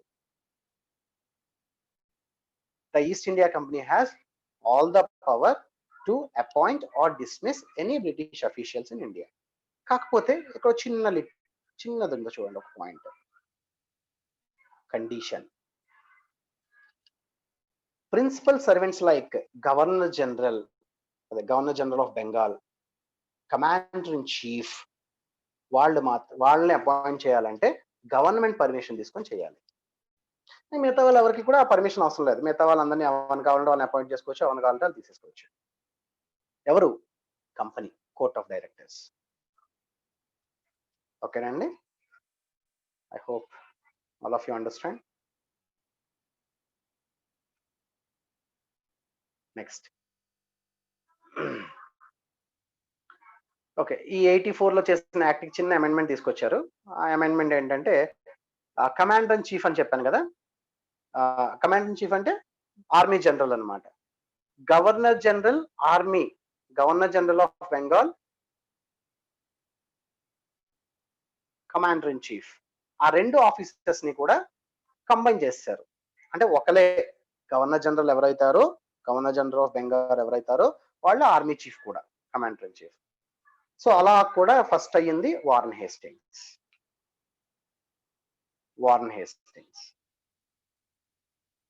ఓకే, ఆల్మోస్ట్ ఇదే ప్యాటర్న్ చివరి అదే కంపెనీ రూల్ 1858 లో ఎండ్ అయింది.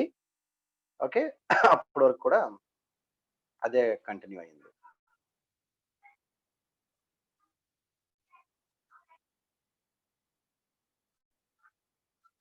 Okay, understand? So Pitt India act ఇది. సో ఒకసారి రిమెంబర్ చేసుకోండి, పిట్ ఇండియా యాక్ట్ లో ఏం చేశారు?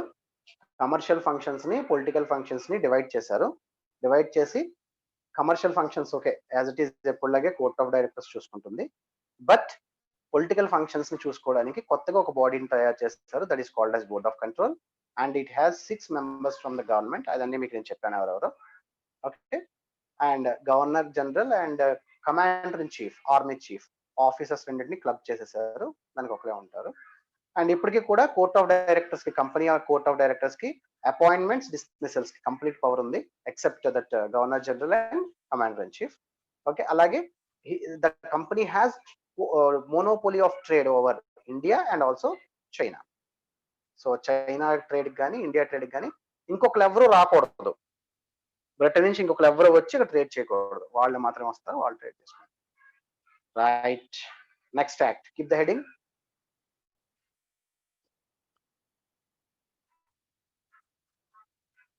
Charter act of 1793.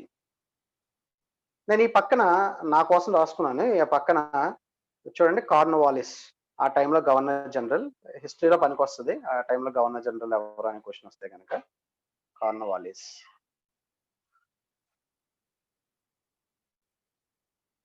Okay. And ఇదే పెద్ద ఇక్కడ ఏమి అంటే ఆల్రెడీ కంట్రోల్ ఈ ఫిట్ ఇండియా యాక్ట్స్ నుంచి కంట్రోల్ బాగా వచ్చింది. ఎందుకంటే ఒక కొత్త బాడీనే క్రియేట్ చేశారు కదా కంట్రోల్ చేయడానికి. కాబట్టి ఫిట్ ఇండియా యాక్ట్ నుంచి more control is there. So the British parliament is satisfied with it. Okay. So ఇక్కడ చార్టర్ యాక్ట్ లో ఏం పెద్దగా ఏమి ఉండవు. ఇంకొక 20 ఇయర్స్ కి రెన్యూ చేశారు దేర్ చార్టర్. నేను చెప్పాను కదా దాని లైసెన్స్ ఇచ్చారని, ఆ చార్టర్ ఇంకో 20 ఇయర్స్ కి రెన్యూ చేశారు. అండ్ అలాగే ఈ ఈస్ట్ ఇండియా కంపెనీ ఏవేవైతే టెరిటరీస్ ని ప్రాసెస్ చేసుకుందో, ఎక్కడెక్కడైతే వాళ్ళ కంపెనీ ఎస్టాబ్లిష్ చేసుకుందో, వాళ్ళ ఫ్యాక్టరీలు అవన్నీ పెట్టుకున్నాయో అన్ని కూడా దాని కంట్రోల్లో ఉండేలాగా చెప్పారు. ఏం పెద్దగా ఏమి ఉండదు ఇలా గురించి.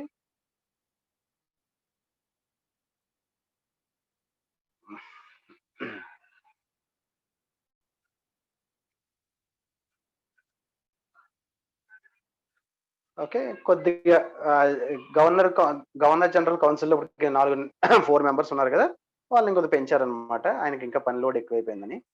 ఓకే. That's all. ఇది మళ్ళీ ఇంపార్టెంట్ లా. ఇంపార్టెంట్. మనకి ఎగ్జామ్స్కే కాదు ఇక్కడ కూడా important. 1818 charter act. 1818 charter act.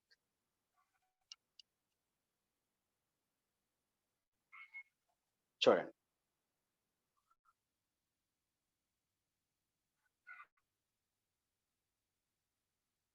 Heading పెట్టుకోండి. సారీ 1813 1813 చార్టర్ చట్టం. చార్టర్ తెలుగులో ఏం అడగండి ఇంకా అన్ని అలాగే రాస్తారు. చార్టర్ అంతే. సో చార్టర్ యాక్ట్ అనగానే ఇంకో 20 ఇయర్స్ రెన్యూ చేస్తారు. కంపెనీ చార్టర్ ని ఇంకో 20 ఇయర్స్ మీరు వ్యాపారం చేసుకోవచ్చు అని చేశారు. అయితే this is the most important point.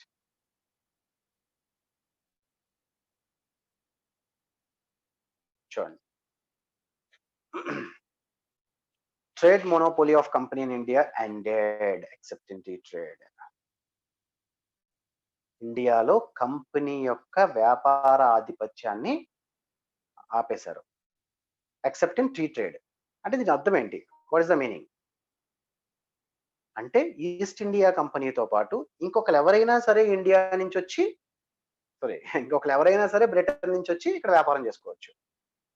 It is not an exclusive privilege of East India company.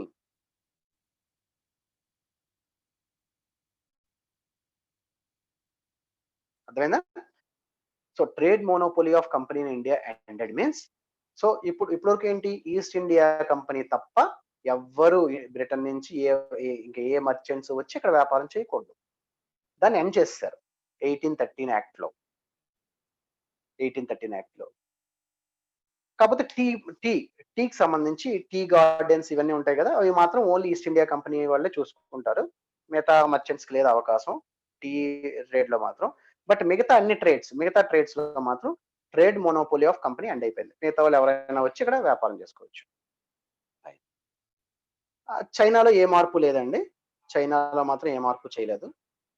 Trade monopoly in China is still in the hands of company. Okay. Now ఇక్కడ ఇంకో పాయింట్, మిగతావన్నీ అలాగే ఉన్నాయి, ఇదివరకు ఎలా ఉన్నాయో the same things are happening. See this is very important point.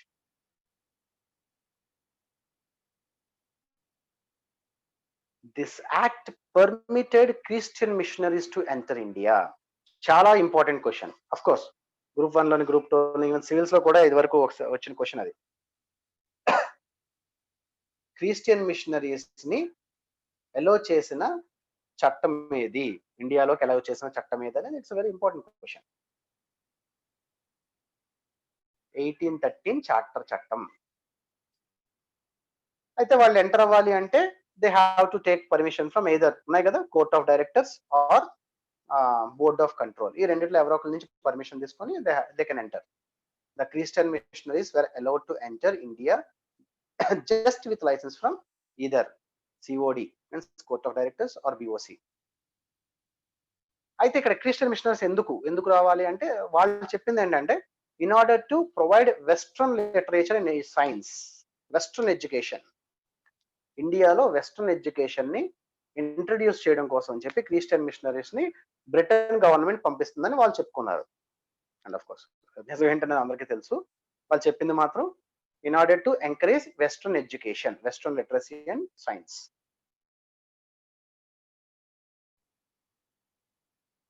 Okay. అలానే ఇంకోటి పెట్టారు ఇక్కడ.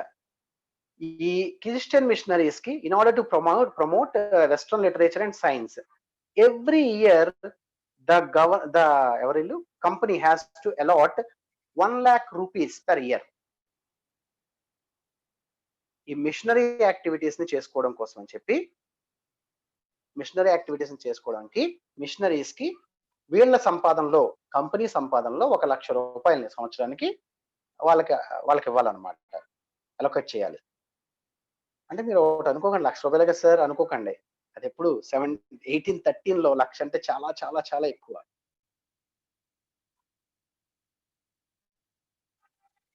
ఓకేనా, రైట్. సో ఒకసారి చూడండి, what are the main points. 20 years కి ఎక్స్టెండ్, చార్టర్ యాక్ట్ అంటేనే ఎక్స్టెండ్ చేస్తారు, అది పెద్ద మెయిన్ పాయింట్ అనే ఉంది. 20 years కి మళ్ళీ రెన్యూ చేశారు. కాకపోతే టీ తప్ప ఇండియాలో మిగతా ట్రేడ్ మోనోపోలీ అంతా ఎండ్ అయిపోయింది కంపెనీది. The ending of monopoly of trade means other merchants can also come from Britain to trade with India except in tea. Okay, చైనాతో అలాగే ఉంది, మిగతా అంతా మామూలే.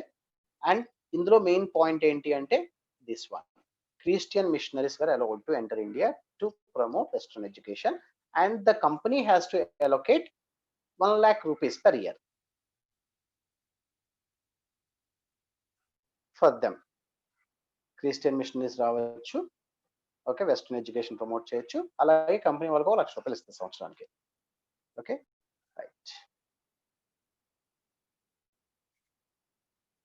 నెక్స్ట్ చార్టర్ యాక్ట్, మళ్ళీ 20 సంవత్సరాలు. చూడండి, ప్రతి 20 సంవత్సరాలకు వస్తుంది. 73 మధ్యలో పిట్స్ ఇండియా యాక్ట్ ఒకటే మధ్యలో వచ్చింది 84లో. ఎందుకు వచ్చింది? కారణం ఉంది. 1773 యాక్ట్ సరిగ్గా రెగ్యులేట్ చేయలేకపోయింది, అందుకే ఇంకో యాక్ట్ తీసుకొచ్చారు. తర్వాత మళ్ళీ 93, next again 20 years 1813, again 20 years 1833. ఓకేనా, same again the same thing. 20 years కి రెన్యూ చేశారు company charter.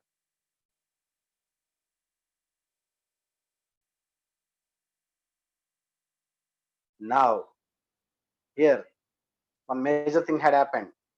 Company's monopoly on tea trade and trade with China has ended.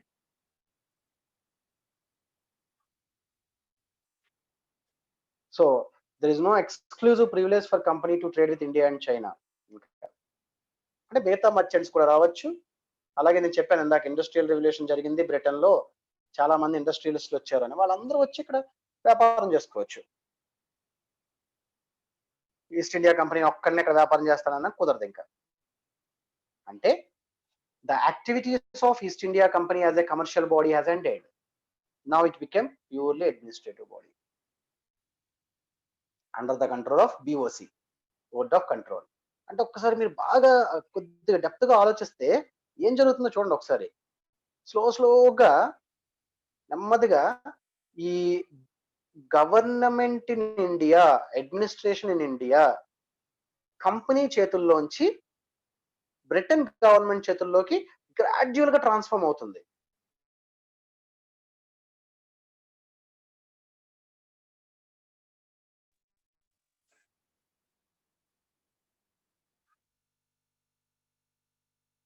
ఓకేనా, సో ఇదంతా చూడండి చాలా గ్రాడ్యువల్ గా. ఫస్ట్ ఏమో టీ ఒక్కటి ఉంచారు వాళ్ళ చేతుల్లో, టీ చైనాతో ట్రేడ్, తర్వాత టీ ట్రేడ్ మీద మోనోపోలీ కూడా తీసేశారు. Now the British East India Company is purely an administrative body.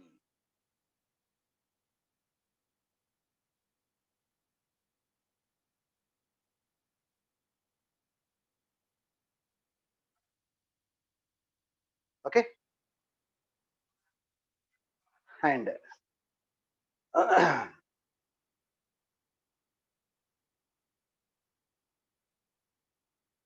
ఈ 1833 కూడా చాలా ఇంపార్టెంట్ యాక్ట్ అండి. ఇప్పుడు బోర్డ్ ఆఫ్ కంట్రోల్లో ప్రెసిడెంట్ ఉంటాడు కదా, president of board of control, అదే ఒక ఆయన చెప్పాను కదా, వన్ ఆఫ్ ద సెక్రటరీస్ అని చెప్పాను కదా. One of the secretaries of government అని. దానికి ఏం పేరు పెట్టారంటే మినిస్టర్ ఫర్ ఇండియన్ అఫైర్స్. అంటే గవర్నమెంట్ లో పార్ట్ అయిపోయింది. ఇక ఇండియన్ గవర్నమెంట్ అఫైర్స్ అనేది బ్రిటన్ గవర్నమెంట్ లో పార్ట్ అయిపోయింది. చూడండి ఎలా చేశారు. The president for BOC became minister for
hello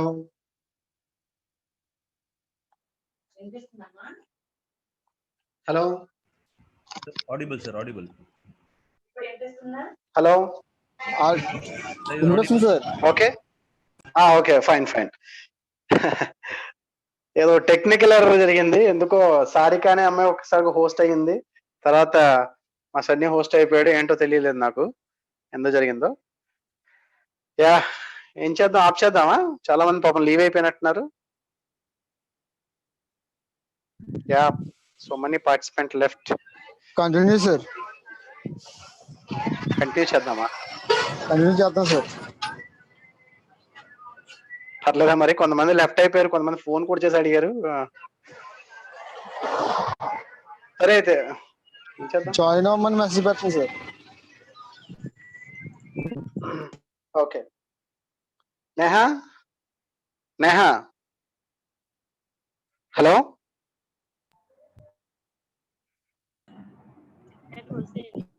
hello Kishore కొంచెం చెప్పి తర్వాత ఆపేసేయి.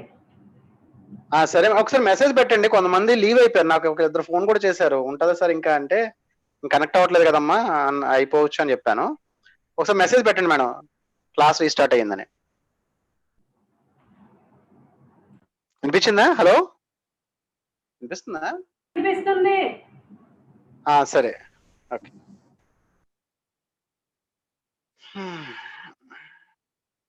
యా ఎక్కడున్నా ఎందుకు వేర్ వీఆర్ ఎవరన్నా చెప్తారా? Governor general of India. Okay,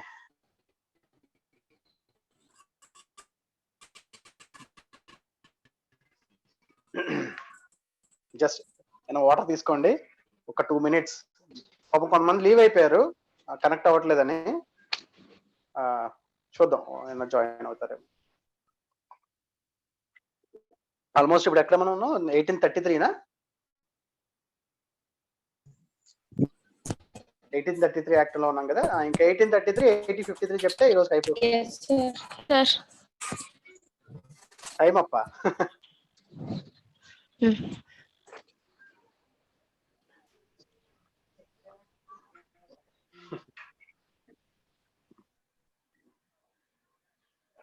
okay fine good. ఎవరో బాగా పెట్టారు. President for BOC became minister of Indian affairs. Very good, బాగా నోట్ చేసుకుంటున్నారు.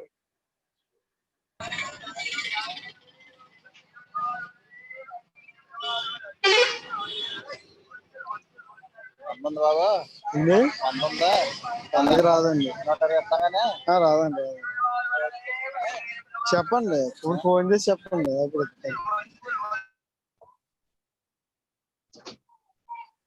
Yeah C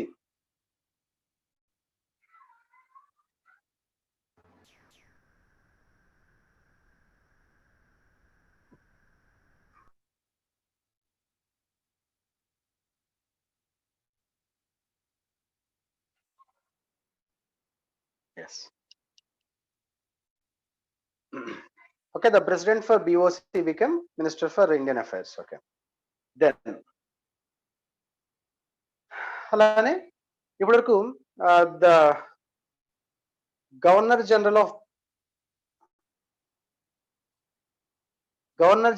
of Bengal, he was now be called as a governor general of India. Okay, now posting కోల్ ఉండాలి సుబ్బు, మనం వచ్చిన add చేసుకోవాలి. Governor general in council. ఓకేనా? Okay right. So ఒక్కసారి మళ్ళీ 1833 యాక్ట్ చూడండి. Again the charter was renewed for 20 years, but now the monopoly of the company of trade with China and also indaka tea migilindi kada, tea trade, that monopoly also ended. Okay, now the company activities in India are purely administrative. A commercial establishment now became purely administrative. Okay, and the president for BOC, board of control, was now became minister for Indian affairs. That means now the governance in India has become a part of the British government. Okay, and similarly governor general of Bengal, he is now being he would be now be called as governor general of India. Okay, and this now governor general, already I told you, he was given a 4 members, next 3 members ala kontamandi members ni istunnaru as a council in order to assist him, but that is purely an executive council. ఈ point చాలా గుర్తుంచుకోండి. Actually government లో there will be 3 organs. నేను మీకు చెప్పబోతున్నాను. In the government there will be 3 organs. One is legislature. Legislature means శాసన నిర్మాణ శాఖ. Legislature శాసన నిర్మాణ శాఖ అంటే they frame the laws, they frame the acts. చట్టాలను తయారు చేస్తారు వాళ్ళు, మన పార్లమెంట్ అన్నమాట. Legislature make laws. Next one is executive, second organ is executive. కార్యనిర్వహణ శాఖ They execute the laws enacted by the legislature. శాసన నిర్మాణ శాఖ తయారు చేసిన లాస్ ని ఇది ఎగ్జిక్యూటివ్ అమలు చేస్తుంది. మూడోది జుడిషియరీ. బాగుంది diagram.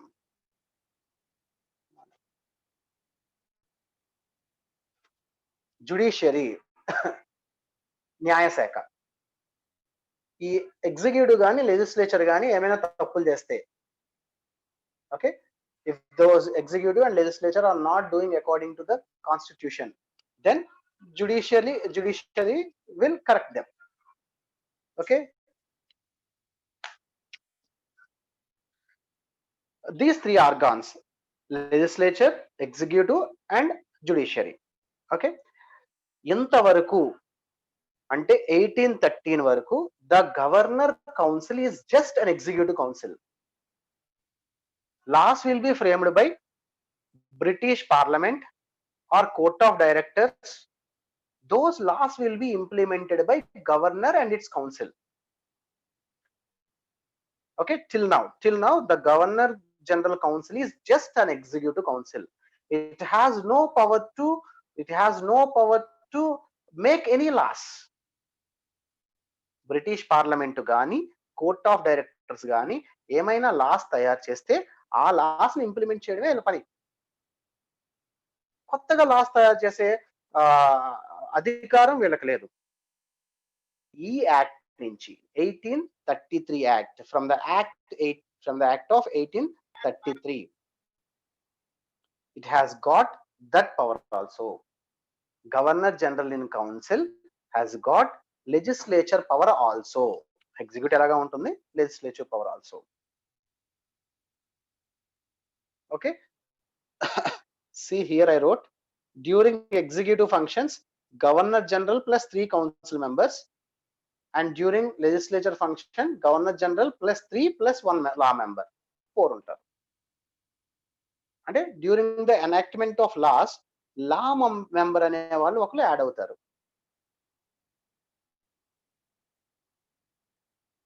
Okay, understand? Law member add అవుతారు. This legislature power is only for Governor General of India. There is no such legislative power for Governor of Bombay and Madras. They have only executive powers. కార్య నిర్వహణ అధికారాలే ఉన్నాయి తప్ప శాసన నిర్మాణ అధికారాలు Bombay and Madras governors కి లేవు. Okay, only governor general of India, అదే governor general of Bengal, now he was called as Governor General of India. He and his council of 4 members, 3 plus 1 law member, okay, has legislature powers. Adokati chala important point ikkada, very important point it is. Now a new member, that member law member is added. Actually till now the Governor General has 3 members to assist him, which is called as a council, only for executive functions. Now a new member law member was added and he will be consulted during legislature. లా తెలియాలి కదా మరి, శాసనాలు తయారు చేయాలంటే. That law member is Lord Macaulay. పేరు గుర్తుంచుకోండి, హిస్టరీలో చాలా అవసరం. Lord Macaulay, a genius law expert. Lord Macaulay, spelling కూడా రాసాను చూడండి, MACAULAY, Lord Macaulay. And a law commission was also instituted. అంటే ఇండియాని గవర్న్ చేయడానికి ఎలాంటి లాస్ తయారు చేయాలి, the laws to be enacted to govern India అనేది దానికోసం అని చెప్పి ఒక లా కమిషన్ కూడా ఎస్టాబ్లిష్ చేశారు. And the president of the law commission is this law member Macaulay, lord Macaulay.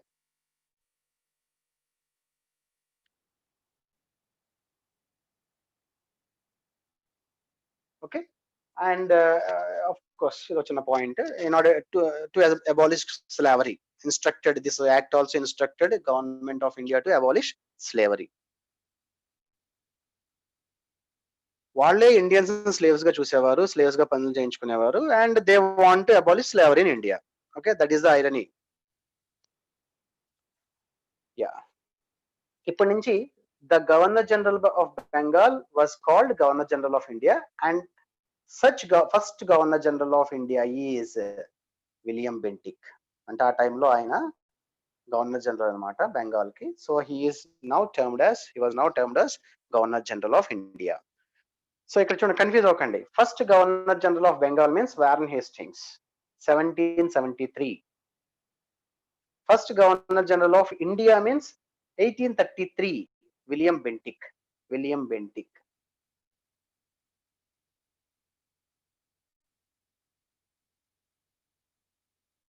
Okay, that's it. ఒకసారి ఇంపార్టెంట్ పాయింట్స్ చూడండి. 1833. So charter was again renewed for 20 years. Okay, completely now the East India Company has lost all the monopoly of trade. Okay, మిగిలిన కూడా tea trade అయిపోయింది, చైనాతో trade కూడా end అయిపోయింది. Now it's a purely administrative body, పరిపాలనా విభాగంగా తయారైంది. British government కు ఒక పరిపాలనా విభాగం ఇండియాలో ఈస్ట్ ఇండియా కంపెనీ అంటే. Okay, and now the Governor General of Bengal became Governor General of India. Such first Governor General of India was William Bentinck. And till now the Governor General and his council has only executive powers. కార్యనిర్వహణ అధికారాలు మాత్రమే ఉంది. Now the Governor General and his council were given legislature powers also. During the legislation, they have to indulge law member, one law member. That law member is okay. ఒకసారి తెలుగులో okay చూడండి. So కంపెనీకి సంబంధించి మొత్తం tea మిగిలి ఉంది కదా, ఇండియాలో టీ వ్యాపారం అలాగే చైనాతో మొత్తం వ్యాపారం మీద ఆధిపత్యం ఉండేది కంపెనీకి, ఇప్పటి వరకు ఉంది. 1813 యాక్ట్ తర్వాత అది మొత్తం పోయింది. ఇప్పుడు కేవలం పరిపాలనా సంస్థ మాత్రమే. అలాగే బోర్డ్ ఆఫ్ కంట్రోల్ అన్నాను కదా, బోర్డ్ ఆఫ్ కంట్రోల్ ఇంగ్లీష్ తెలుగులో కూడా అలాగే రాసుకోండి, మళ్ళీ దాన్ని ఎక్స్ప్లెయిన్ అవసరం లేదు. బోర్డ్ ఆఫ్ కంట్రోల్ ప్రెసిడెంటే minister for Indian affairs. Okay, భారతదేశ వ్యవహారాల మంత్రి.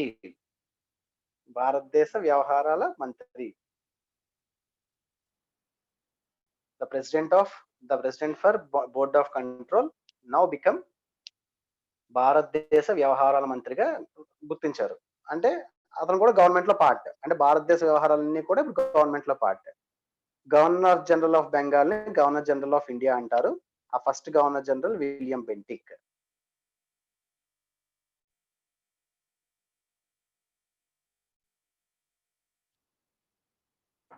Okay, governor general and his council. Governor general council కి ఇప్పటి వరకు కార్యనిర్వహణ అధికారాలు మాత్రమే ఉండేవి. ఓకే, కొన్ని శాసన నిర్మాణ అధికారాలను కూడా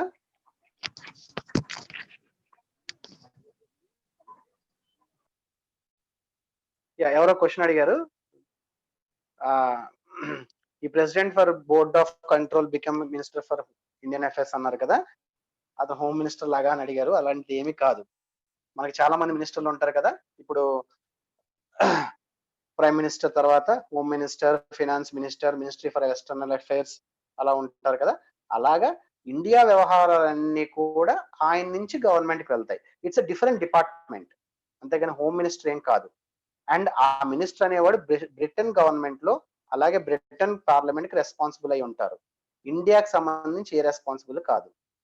అంటే ఇక్కడ ఇండియాలో జరుగుతున్న విషయాలన్నిటినీ కూడా వాళ్ళకి minister for Indian affairs collect చేసుకొని బ్రిటన్ పార్లమెంట్ కి అందిస్తారు అనమాట. ఓకేనా, ఇట్స్ అ సెపరేట్ డిపార్ట్మెంట్. అది వాళ్ళ హోమ్ మినిస్ట్రీలో ఉండదు, వాళ్ళ ఎక్స్టర్నల్ అఫైర్స్ మినిస్ట్రీలో కూడా ఉండదు.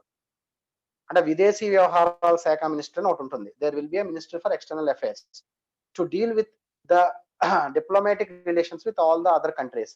ఇక్కడ అది కూడా కాదు, ఇండియన్ వాళ్ళు రూల్ చేస్తున్నారు ఇండైరెక్ట్ గా. Okay, understand? సో అది హోమ్ మినిస్ట్రీ కాదు, it's a different department. Okay, so now governor general in council కి, okay good, governor general in council కి ఇప్పుడు శాసన నిర్మాణ, అంటే కొంతమంది తెలుగులో అడుగుతున్నారు, అందుకని మళ్ళీ నేను తెలుగులో ఒకసారి అంతా ఎక్స్ప్లెయిన్ చేస్తున్నాను. గవర్నర్ జనరల్ ఇన్ కౌన్సిల్ కి శాసన నిర్మాణ అధికారాలు కూడా ఇచ్చారు, అయితే గవర్నర్ జనరల్ ఇన్ కౌన్సిల్ అతని కౌన్సిల్లో 3 మెంబర్స్ ఉంటారు ఇప్పటి వరకును. ఓకే, లెజిస్లేచర్ అంటే శాసనాలు ఏమైనా తయారు చేసినప్పుడు ఈ గవర్నర్ జనరల్, ఈ 3 ప్లస్ ఒక న్యాయ కోవిదుడు, లా member.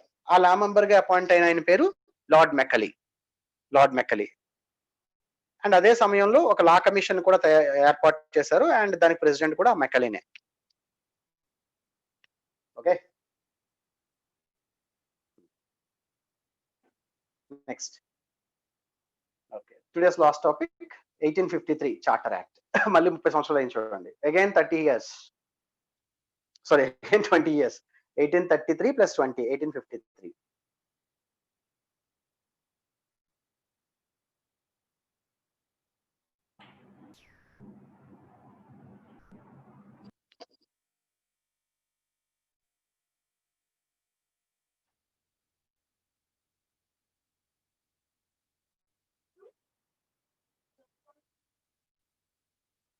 Charter Act 1853. And during this time, Dalhousie was the Governor General of India. History lo panikostada bit meeku Dalhousie.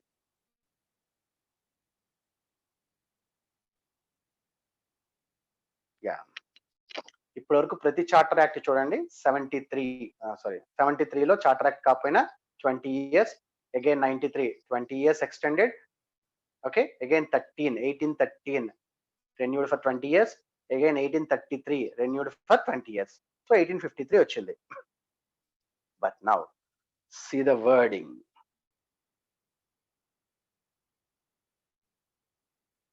Not. Yes, this is the last one in Charter Act.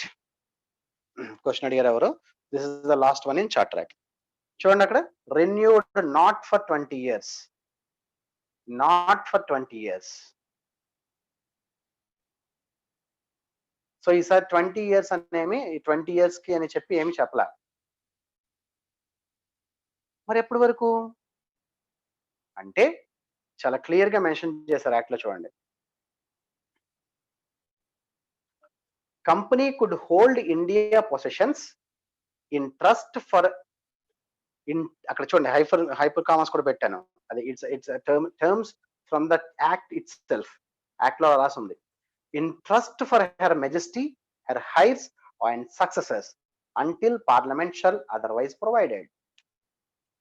అంటే queen అన్నమాట. Crown అంటే British, చెప్పాను కదా, ఒక ceremony, మన president of India లాగా ఒక ceremonial post ఉంటుంది.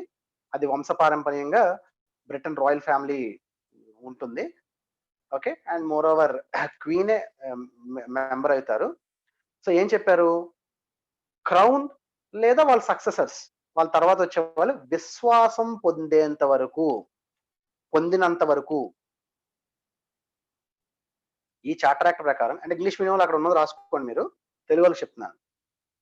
ఈ 53 చార్టర్ యాక్ట్ ప్రకారం 20 years ఎక్స్టెండ్ చేయలేదు ఆ చార్టర్ ని.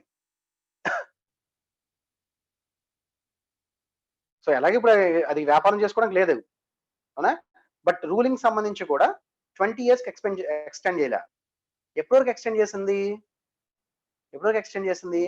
క్రౌన్ అంటే బ్రిటన్ క్వీన్, రాణి, లేదా వాళ్ళ సక్సెసర్స్, తర్వాత వచ్చేవాళ్ళు యొక్క విశ్వాసం పొందినంత వరకు. ఒకవేళ వాళ్ళ విశ్వాసం పోయిందనుకోండి ఈస్ట్ ఇండియా కంపెనీ మీద, ఇమ్మీడియట్ గా ఈస్ట్ ఇండియా కంపెనీ బ్రిటన్ వెళ్ళిపోవడం, ఇంకా ఇక్కడ ఉన్నాయని వదిలేసుకొని.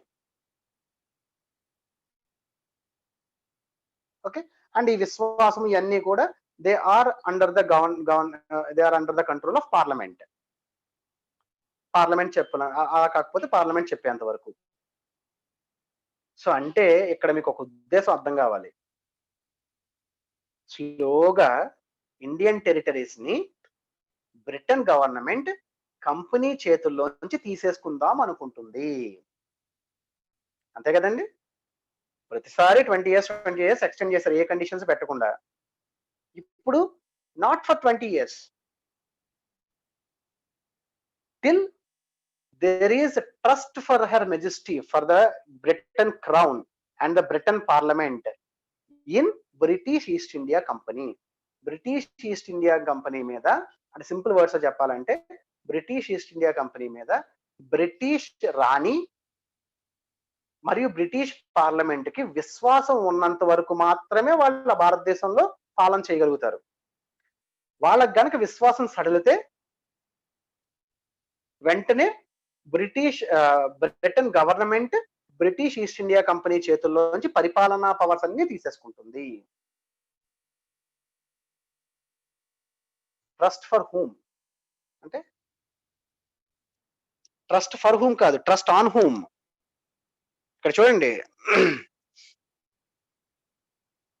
ఇప్పుడు మీకు అర్థమైంది కదా, ఈస్ట్ ఇండియా కంపెనీ నౌ పరిపాలన చేస్తుంది. ఓన్లీ బ్రిటిష్ గవర్నమెంట్ కి కంట్రోల్ ఉంది. Not to the people, to the members of company. Trust on the members of company, not on the people. The British government has no link with the people of India. వాళ్ళకి India people తో సంబంధమే లేదు. Till now they are not the rulers of India. British East India company మాత్రమే ఇక్కడ పరిపాలన అంతా చూసుకుంటుంది. ఆ బ్రిటిష్ ఈస్ట్ ఇండియా కంపెనీని బ్రిటిష్ గవర్నమెంట్, బ్రిటిష్ పార్లమెంట్ అక్కడి నుంచి కంట్రోల్ చేస్తున్నాయి. అది వాళ్ళ స్వార్థం కోసం. They have no link with the people of India. So British East India, ఓకేనా? some person.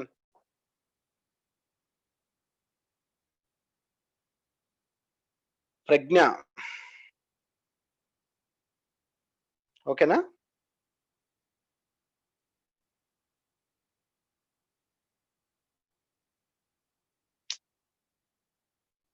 Who should trust the British Crown? అమ్మ మీకు అర్థం కాల.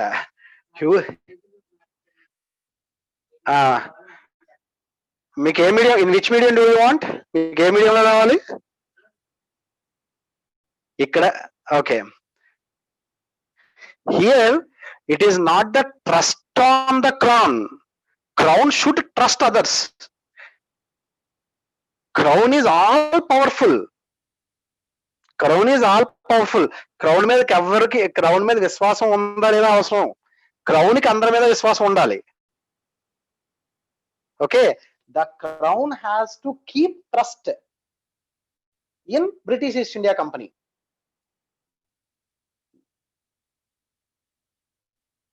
Okay, good. Right. So the charter is not renewed for 20 years. Okay, ఎప్పటి వరకు అంటున్నారు? Crown కి, British crown కి, బ్రిటిష్ పార్లమెంట్ కి కంపెనీ మీద ఎంతవరకు, ఎప్పటి వరకు విశ్వాసం ఉంటే అప్పటి వరకు కంపెనీ ఇండియాలో పరిపాలన సాగించవచ్చు. ఒకవేళ క్రౌన్ కి కనుక విశ్వాసం పోయింది అనుకోండి, వెంటనే ఏం చేస్తుందంటే బ్రిటిష్ ఈస్ట్ ఇండియా కంపెనీ చేతుల్లోంచి అధికారాన్ని అంతా బ్రిటిష్ గవర్నమెంట్ తీసేసుకుంటుంది. ఓకే, అది ఇంపార్టెంట్ పాయింట్. నెక్స్ట్ ఇంకా ఏం చేశారంటే, ఇవన్నీ ఇంకా ఇప్పటి వరకును గవర్నర్ జనరల్స్ కౌన్సిల్ చెప్పాను. అందులో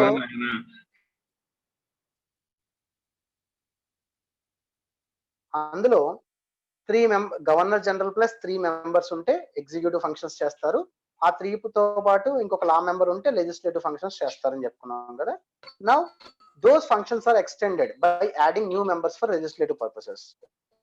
సో ఇంకా వర్క్ ఎక్కువైపోయింది అనమాట. ఇంకా ఓన్ గా లాస్ అయితే తయారు చేసుకోవాలి. They have to enact new acts, new laws for the governance of India. So unmute చేయండి అందరూ. Some disturbance is there.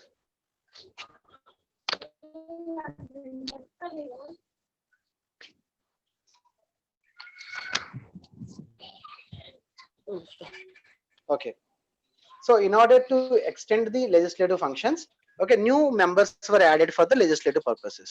శాసన నిర్మాణం కోసం అని చెప్పి ఇంకొంత ఎక్కువ మందిని, ఇందాక ఒక్కడనే కదా యాడ్ చేశారు, లా మెంబర్ని ఒక్కడిని యాడ్ చేశారు, ఇప్పుడు ఇంకొంత ఎక్కువ మందిని యాడ్ చేశారు. ఆ నెంబర్స్ అన్ని మనకు అనవసరం లేండి, యాడ్ చేశారు. అండ్ ఇక్కడ ఇంకోటి ఇంపార్టెంట్ జరిగింది, చూడండి నెక్స్ట్ పేజ్ లో ఉంటుంది.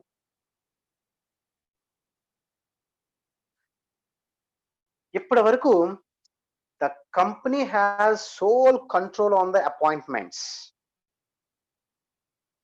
కంపెనీ అఫీషియల్స్ ని ఎవరిని అపాయింట్ చేయాలన్నా ఎవరిని తీసేయాలన్నా except governor general and commander in chief, అది company sole control, sole privilege. దాని ఇష్టం, ఎవరినైనా అపాయింట్ చేయొచ్చు. వాళ్ళకి స్టడీ ఉందా లేదా అవన్నీ అనవసరం, మెరిట్ ఉందా లేదా అనవసరం. ఆ కంపెనీ డైరెక్టర్స్ పిల్లలు వీళ్ళందరూ వీళ్ళే ఆఫీసర్స్ అయ్యేవారు తర్వాత, పెద్ద పెద్ద officers. Except governor general and commander in chief, వీళ్ళిద్దరూ తప్ప ఎవరినైనా సరే కంపెనీ వాళ్ళు ఇష్టం వచ్చిన వాళ్ళని అపాయింట్ చేసుకోవచ్చు, వాళ్ళు ఇష్టం వచ్చిన వాళ్ళని డిస్మిస్ చేసేయచ్చు. Understand? That was curtailed now. కంపెనీకి ఆ పవర్ ను కూడా తీసేసింది. Company's control over appointments was curtailed. So నియామకాల మీద, కంపెనీ అఫీషియల్స్ నియామకాల మీద కంపెనీకి ఉన్న అధికారాన్ని ఈ యాక్ట్ తొలగించింది.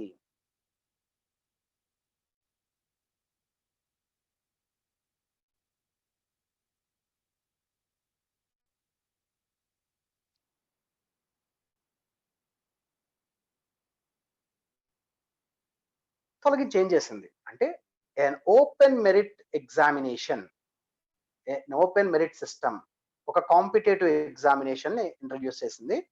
అదే Indian civil service examination. Indian civil service examination. So ఆ ఎగ్జామ్ రాసి ఎవరైతే క్వాలిఫై అవుతారో వాళ్ళే ఇక్కడ British East India company officers గా వచ్చి ఇక్కడ గవర్నెన్స్ చేయాలన్నమాట. లేటర్ ఆన్ ఇండియన్స్ కూడా అవకాశం ఇచ్చారు, అవి మీకు తర్వాత చెప్తాను.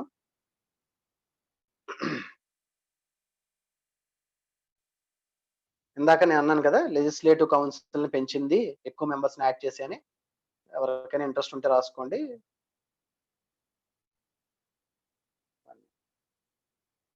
గవర్నర్ మొత్తం ఎంత 11 మంది ఎంతమంది అవుతారు? 1 4 6 10 11 అంతే, కరెక్ట్.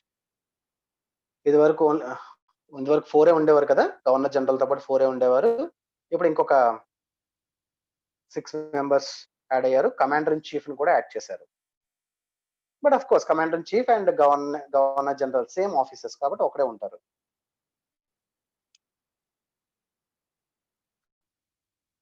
ఓకేనా? ఇందులో ఇంపార్టెంట్ పాయింట్స్ ఏంటండి? The first point is the charter was not renewed for 20 years only till the company has till the British Crown and the British Parliament has trust in company. అంటే 20 ఏళ్లకి దాన్ని renew చేయలేదు charter ని. ఎంతకాలం వరకు అయితే British government కి, అదే రాణికి మరియు బ్రిటిష్ పార్లమెంట్ కి కంపెనీ మీద విశ్వాసం ఉంటుందో అంతవరకు మాత్రమే ఇండియాలో కంపెనీ రూలింగ్ చేయొచ్చు, పరిపాలన చేయొచ్చు. వాళ్ళకి ఎప్పుడైనా విశ్వాసం సన్నగిలితే గనక ఇమీడియట్ గా కంపెనీ అధికారాలని, కంపెనీ పొజిషన్స్ ని, కంపెనీకి సంబంధించిన ఆస్తుల్ని అన్నిటినీ కూడా గవర్నమెంట్ తీసేసుకుంటుంది ఇండియాలోవి. ఇది దాని మీనింగ్. అంటే దానికి లోపల ఇన్హెరెంట్ గా, అంటే వాట్ వి కాల్ లేటెంట్ అర్థం ఏంటంటే, government, British government wants to rule India directly in future. కొన్నాళ్లలో బ్రిటిష్ గవర్నమెంట్ డైరెక్ట్ గా ఇండియాని రూల్ చేద్దాం అనుకుంటుంది అని మనకు అర్థం కావాలి. రెండోది, ఎప్పటి వరకు కంపెనీ, బ్రిటిష్ కంపెనీ దాని అఫీషియల్స్ ని ఎవరినైనా సరే ఎక్సెప్ట్ దోస్ 2 క్యాండిడేట్స్, ఎవరు? Governor general and commander in chief. Even governors అయినా సరే, governor general and commander in chief తప్ప ఇంకెవరినైనా సరే కంపెనీ ఎవరినైనా అపాయింట్ చేసుకోవచ్చు, ఎప్పుడైనా ఎవరినైనా డిస్మిస్ చేసేయచ్చు. హోల్ పవర్ ఉంది. బట్ నౌ అది కూడా తీసేసి ఓపెన్ మెరిట్ ఎగ్జామ్ పెట్టారు. ఆ ఓపెన్ మెరిట్ ఎగ్జామ్ లో ఎవరైతే బాగా రాసి సక్సెస్ అవుతారో వాళ్ళు ఇక్కడ కంపెనీ అఫీషియల్స్ గా వస్తారు. ఇవన్నీ ఎందుకు జరుగుతున్నాయి? స్టార్టింగ్ లో చెప్పా, they want to control company, they want to regulate company of all it's powers. So ఇదంతా అలా గ్రాడ్యువల్ గా చేసుకుంటూ వచ్చారు. మీకు చెప్పాను కదా, చూడండి, మీరు ఒకసారి బాగా గమనించండి. ఈస్ట్ ఇండియా కంపెనీకి ఎక్స్క్లూజివ్ ప్రివిలేజ్ ఉంది, అంటే మిగతా మర్చెంట్స్ వచ్చి ఇక్కడ వ్యాపారం చేయకూడదు. ఇప్పుడు అది పోయిందిగా, అంటే వాళ్ళు సక్సెస్ అయ్యారు. తర్వాత ఇండస్ట్రియలిస్టులు, మ్యానుఫ్యాక్చరర్స్, వాళ్ళు కొత్త కొత్త ఇండస్ట్రీలు పెట్టి బోల్డ్ అంత ప్రొడక్షన్ చేసి ఇదంతా చేశారు. వాళ్ళు డిమాండ్ చేశారు గవర్నమెంట్ని, వాళ్ళు ఒక్కడే ఈస్ట్ ఇండియా కంపెనీ వాళ్ళు ఒక్కడే ట్రేడ్ చేయాలా, మరి మేము బా పరిస్థితి ఏంటని. వాళ్ళు కూడా సక్సెస్ అయ్యారు. Number 3, government it self, member of parliaments, royal families, government, వీళ్ళందరూ ఎందుకు భయపడ్డారు? ఈస్ట్ ఇండియా కంపెనీ ఎంత డబ్బు సంపాదించేస్తుంది, ఆ ఇండియన్ బేస్ చేసుకొని దాంతో మన ఛాలెంజ్ చేసే స్థితికి వెళ్ళిపోతారేమో కదా, అది కూడా సక్సెస్ అయ్యారు. అంటే నేను స్టార్టింగ్ లో చెప్పింది ఇక్కడ లింక్ అయింది అనమాట ఇప్పటికి. సో స్టార్టింగ్ లో ఆ జెలస్, ఆ ఫియర్, ఆ సెక్టర్, ఆ సోషల్ క్లాసెస్ ఏవైతే ఉన్నాయో అవన్నీ ఇప్పటికి ఫిల్ అయ్యాయి బై 1853. అయితే ఇంకా కంప్లీట్ అవ్వలేదు. ఇక్కడ ఒక ఇన్సిడెంట్ జరిగింది 1857లో. ఓకే, మనం ఫస్ట్ వార్ ఆఫ్ ఇండిపెండెన్స్ అంటాం, బ్రిటిష్ హిస్టోరియన్స్ అయితే సిపాయి ముటిని అంటారు. సిపాయిలు తిరుగుబాటు అనేది జరిగింది. జరిగిన తర్వాత సో అప్పుడు ఏం చేసిందంటే బ్రిటిష్ గవర్నమెంట్ ఇంకా కంపెనీ నుంచి పూర్తి అధికారాలు తీసేసుకుంది. సో ఇప్పటి వరకు ఏం జరిగింది? బ్రిటిష్ ఈస్ట్ ఇండియా కంపెనీ ఇండియాని రూల్ చేసింది. British East India company had ruled India with its own officials. అంటే ఒక వ్యాపార సంస్థ ఒక దేశాన్ని పాలించింది, మన ఇండియాని పాలించింది. అయితే అఫ్ కోర్స్ దానికి సపోర్ట్ బ్రిటన్ గవర్నమెంట్ ఇచ్చింది. బట్ బ్రిటన్ గవర్నమెంట్ డైరెక్ట్ గా పాలించలేదు ఇప్పటి వరకు. అర్థమైంది కదండి? సో ఆఫ్టర్ 1857 సో ఏవో కారణాలు చెప్పి ఇంక మీరు ఫెయిల్ అయ్యారు, ఇంక చాలు మీరు చేసింది అని చెప్పి ఇదిగోండి ఈ యాక్ట్ తీసుకొచ్చారు, government of India act 1858.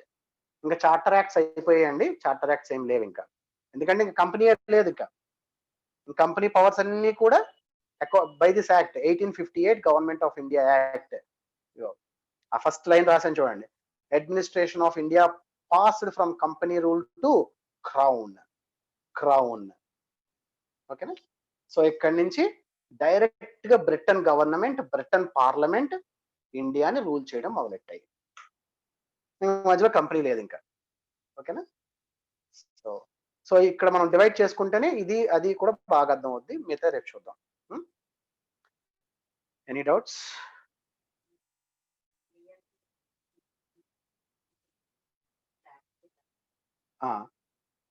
And dear students,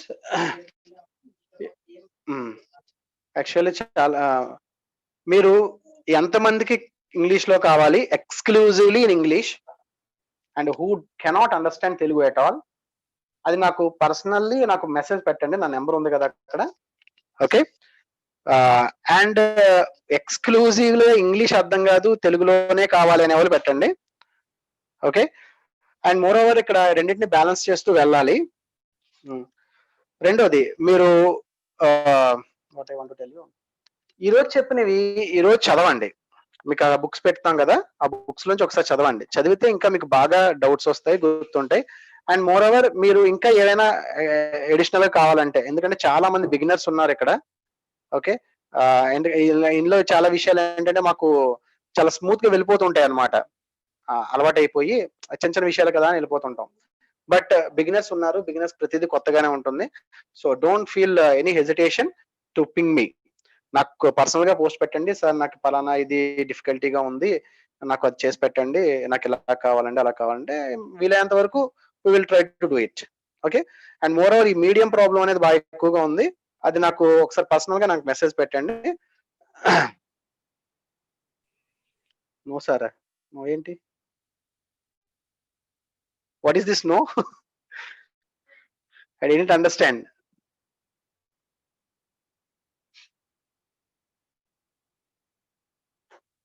okay, అవన్నీ నాకు అంటే ఇక్కడ ఇప్పుడు మనం ఇవి జూమ్ క్లాస్ ఆపేస్తే ఈ చార్ట్ అంతా నేను చూడలేను కదా.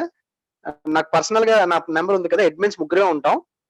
ఓకే, ఆ అడ్మిన్స్ లో కిషోర్ అని వస్తుంది, కిషోర్ పద్మ అనేది వస్తుంది, అది నాది. ఆ నెంబర్కి నాకు పోస్ట్ చేయండి. ఓకేనా? ఇక్కడ రాసిన నేను ఇప్పుడు జూమ్ క్లాస్ ఆపేసిన తర్వాత ఆ చార్ట్ అంతా నేను చూడలేను.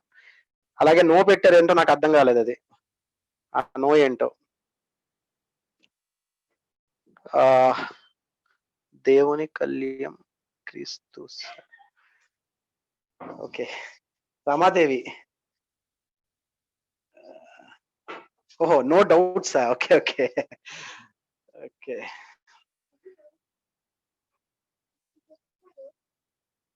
Okay, sure. బుక్ పీడిఎఫ్ ఇప్పుడే పెడతాను. ఓకే, చార్ట్ కూడా సేవ్ చేయొచ్చట. ఓకే, అన్ని చూస్తానులేండి నెమ్మదిగా అన్ని. సరే, ఇంకేం డౌట్స్ లేవు అయితే. ఒకసారి ఈరోజు ఒక 1773 నుంచి మీకు నేను ఏం చెప్పాను చెప్తా. ఎందుకు రెగ్యులేట్ చేయాలనుకున్నారు? నెంబర్ 1 అంటే నిన్నంతా ఓకే బాగుంది. ఈస్ట్ ఇండియా కంపెనీకి చాలా ఫ్రీడమ్ ఇచ్చారు, వాళ్ళు చాలా పొజిషన్స్ తీసుకొచ్చారు, ఓకే బాగా వెల్త్ జనరేట్ చేశారు. అయితే 1770s వచ్చేసరికి British government and British parliament they want to regulate east India company. అది ఎందుకు చేయాలనుకున్నారో చెప్పుకున్నాం. అది ఎలా చేశారు? 1773 regulating act, 1784 pits India act, 1793 charter act, 1813 charter act, 1833 charter act, 1853 charter act. వీటితో కంప్లీట్ గా British East India company powers అన్నిటిని gradual గా ఓకే రెగ్యులేట్ చేస్తూ వచ్చారు. అండ్ 1857 సిపాయి మ్యూటినీ తర్వాత ఇంకా కంప్లీట్ గా బ్రిటిష్ గవర్నమెంట్ హ్యాండ్ ఓవర్ చేసేసుకుంది కంపెనీ నుంచి. ఇండియన్ అడ్మినిస్ట్రేషన్ ని కంపెనీ నుంచి డైరెక్ట్ గా హ్యాండ్ ఓవర్ చేసుకుంది. Okay, thank you. Leave it.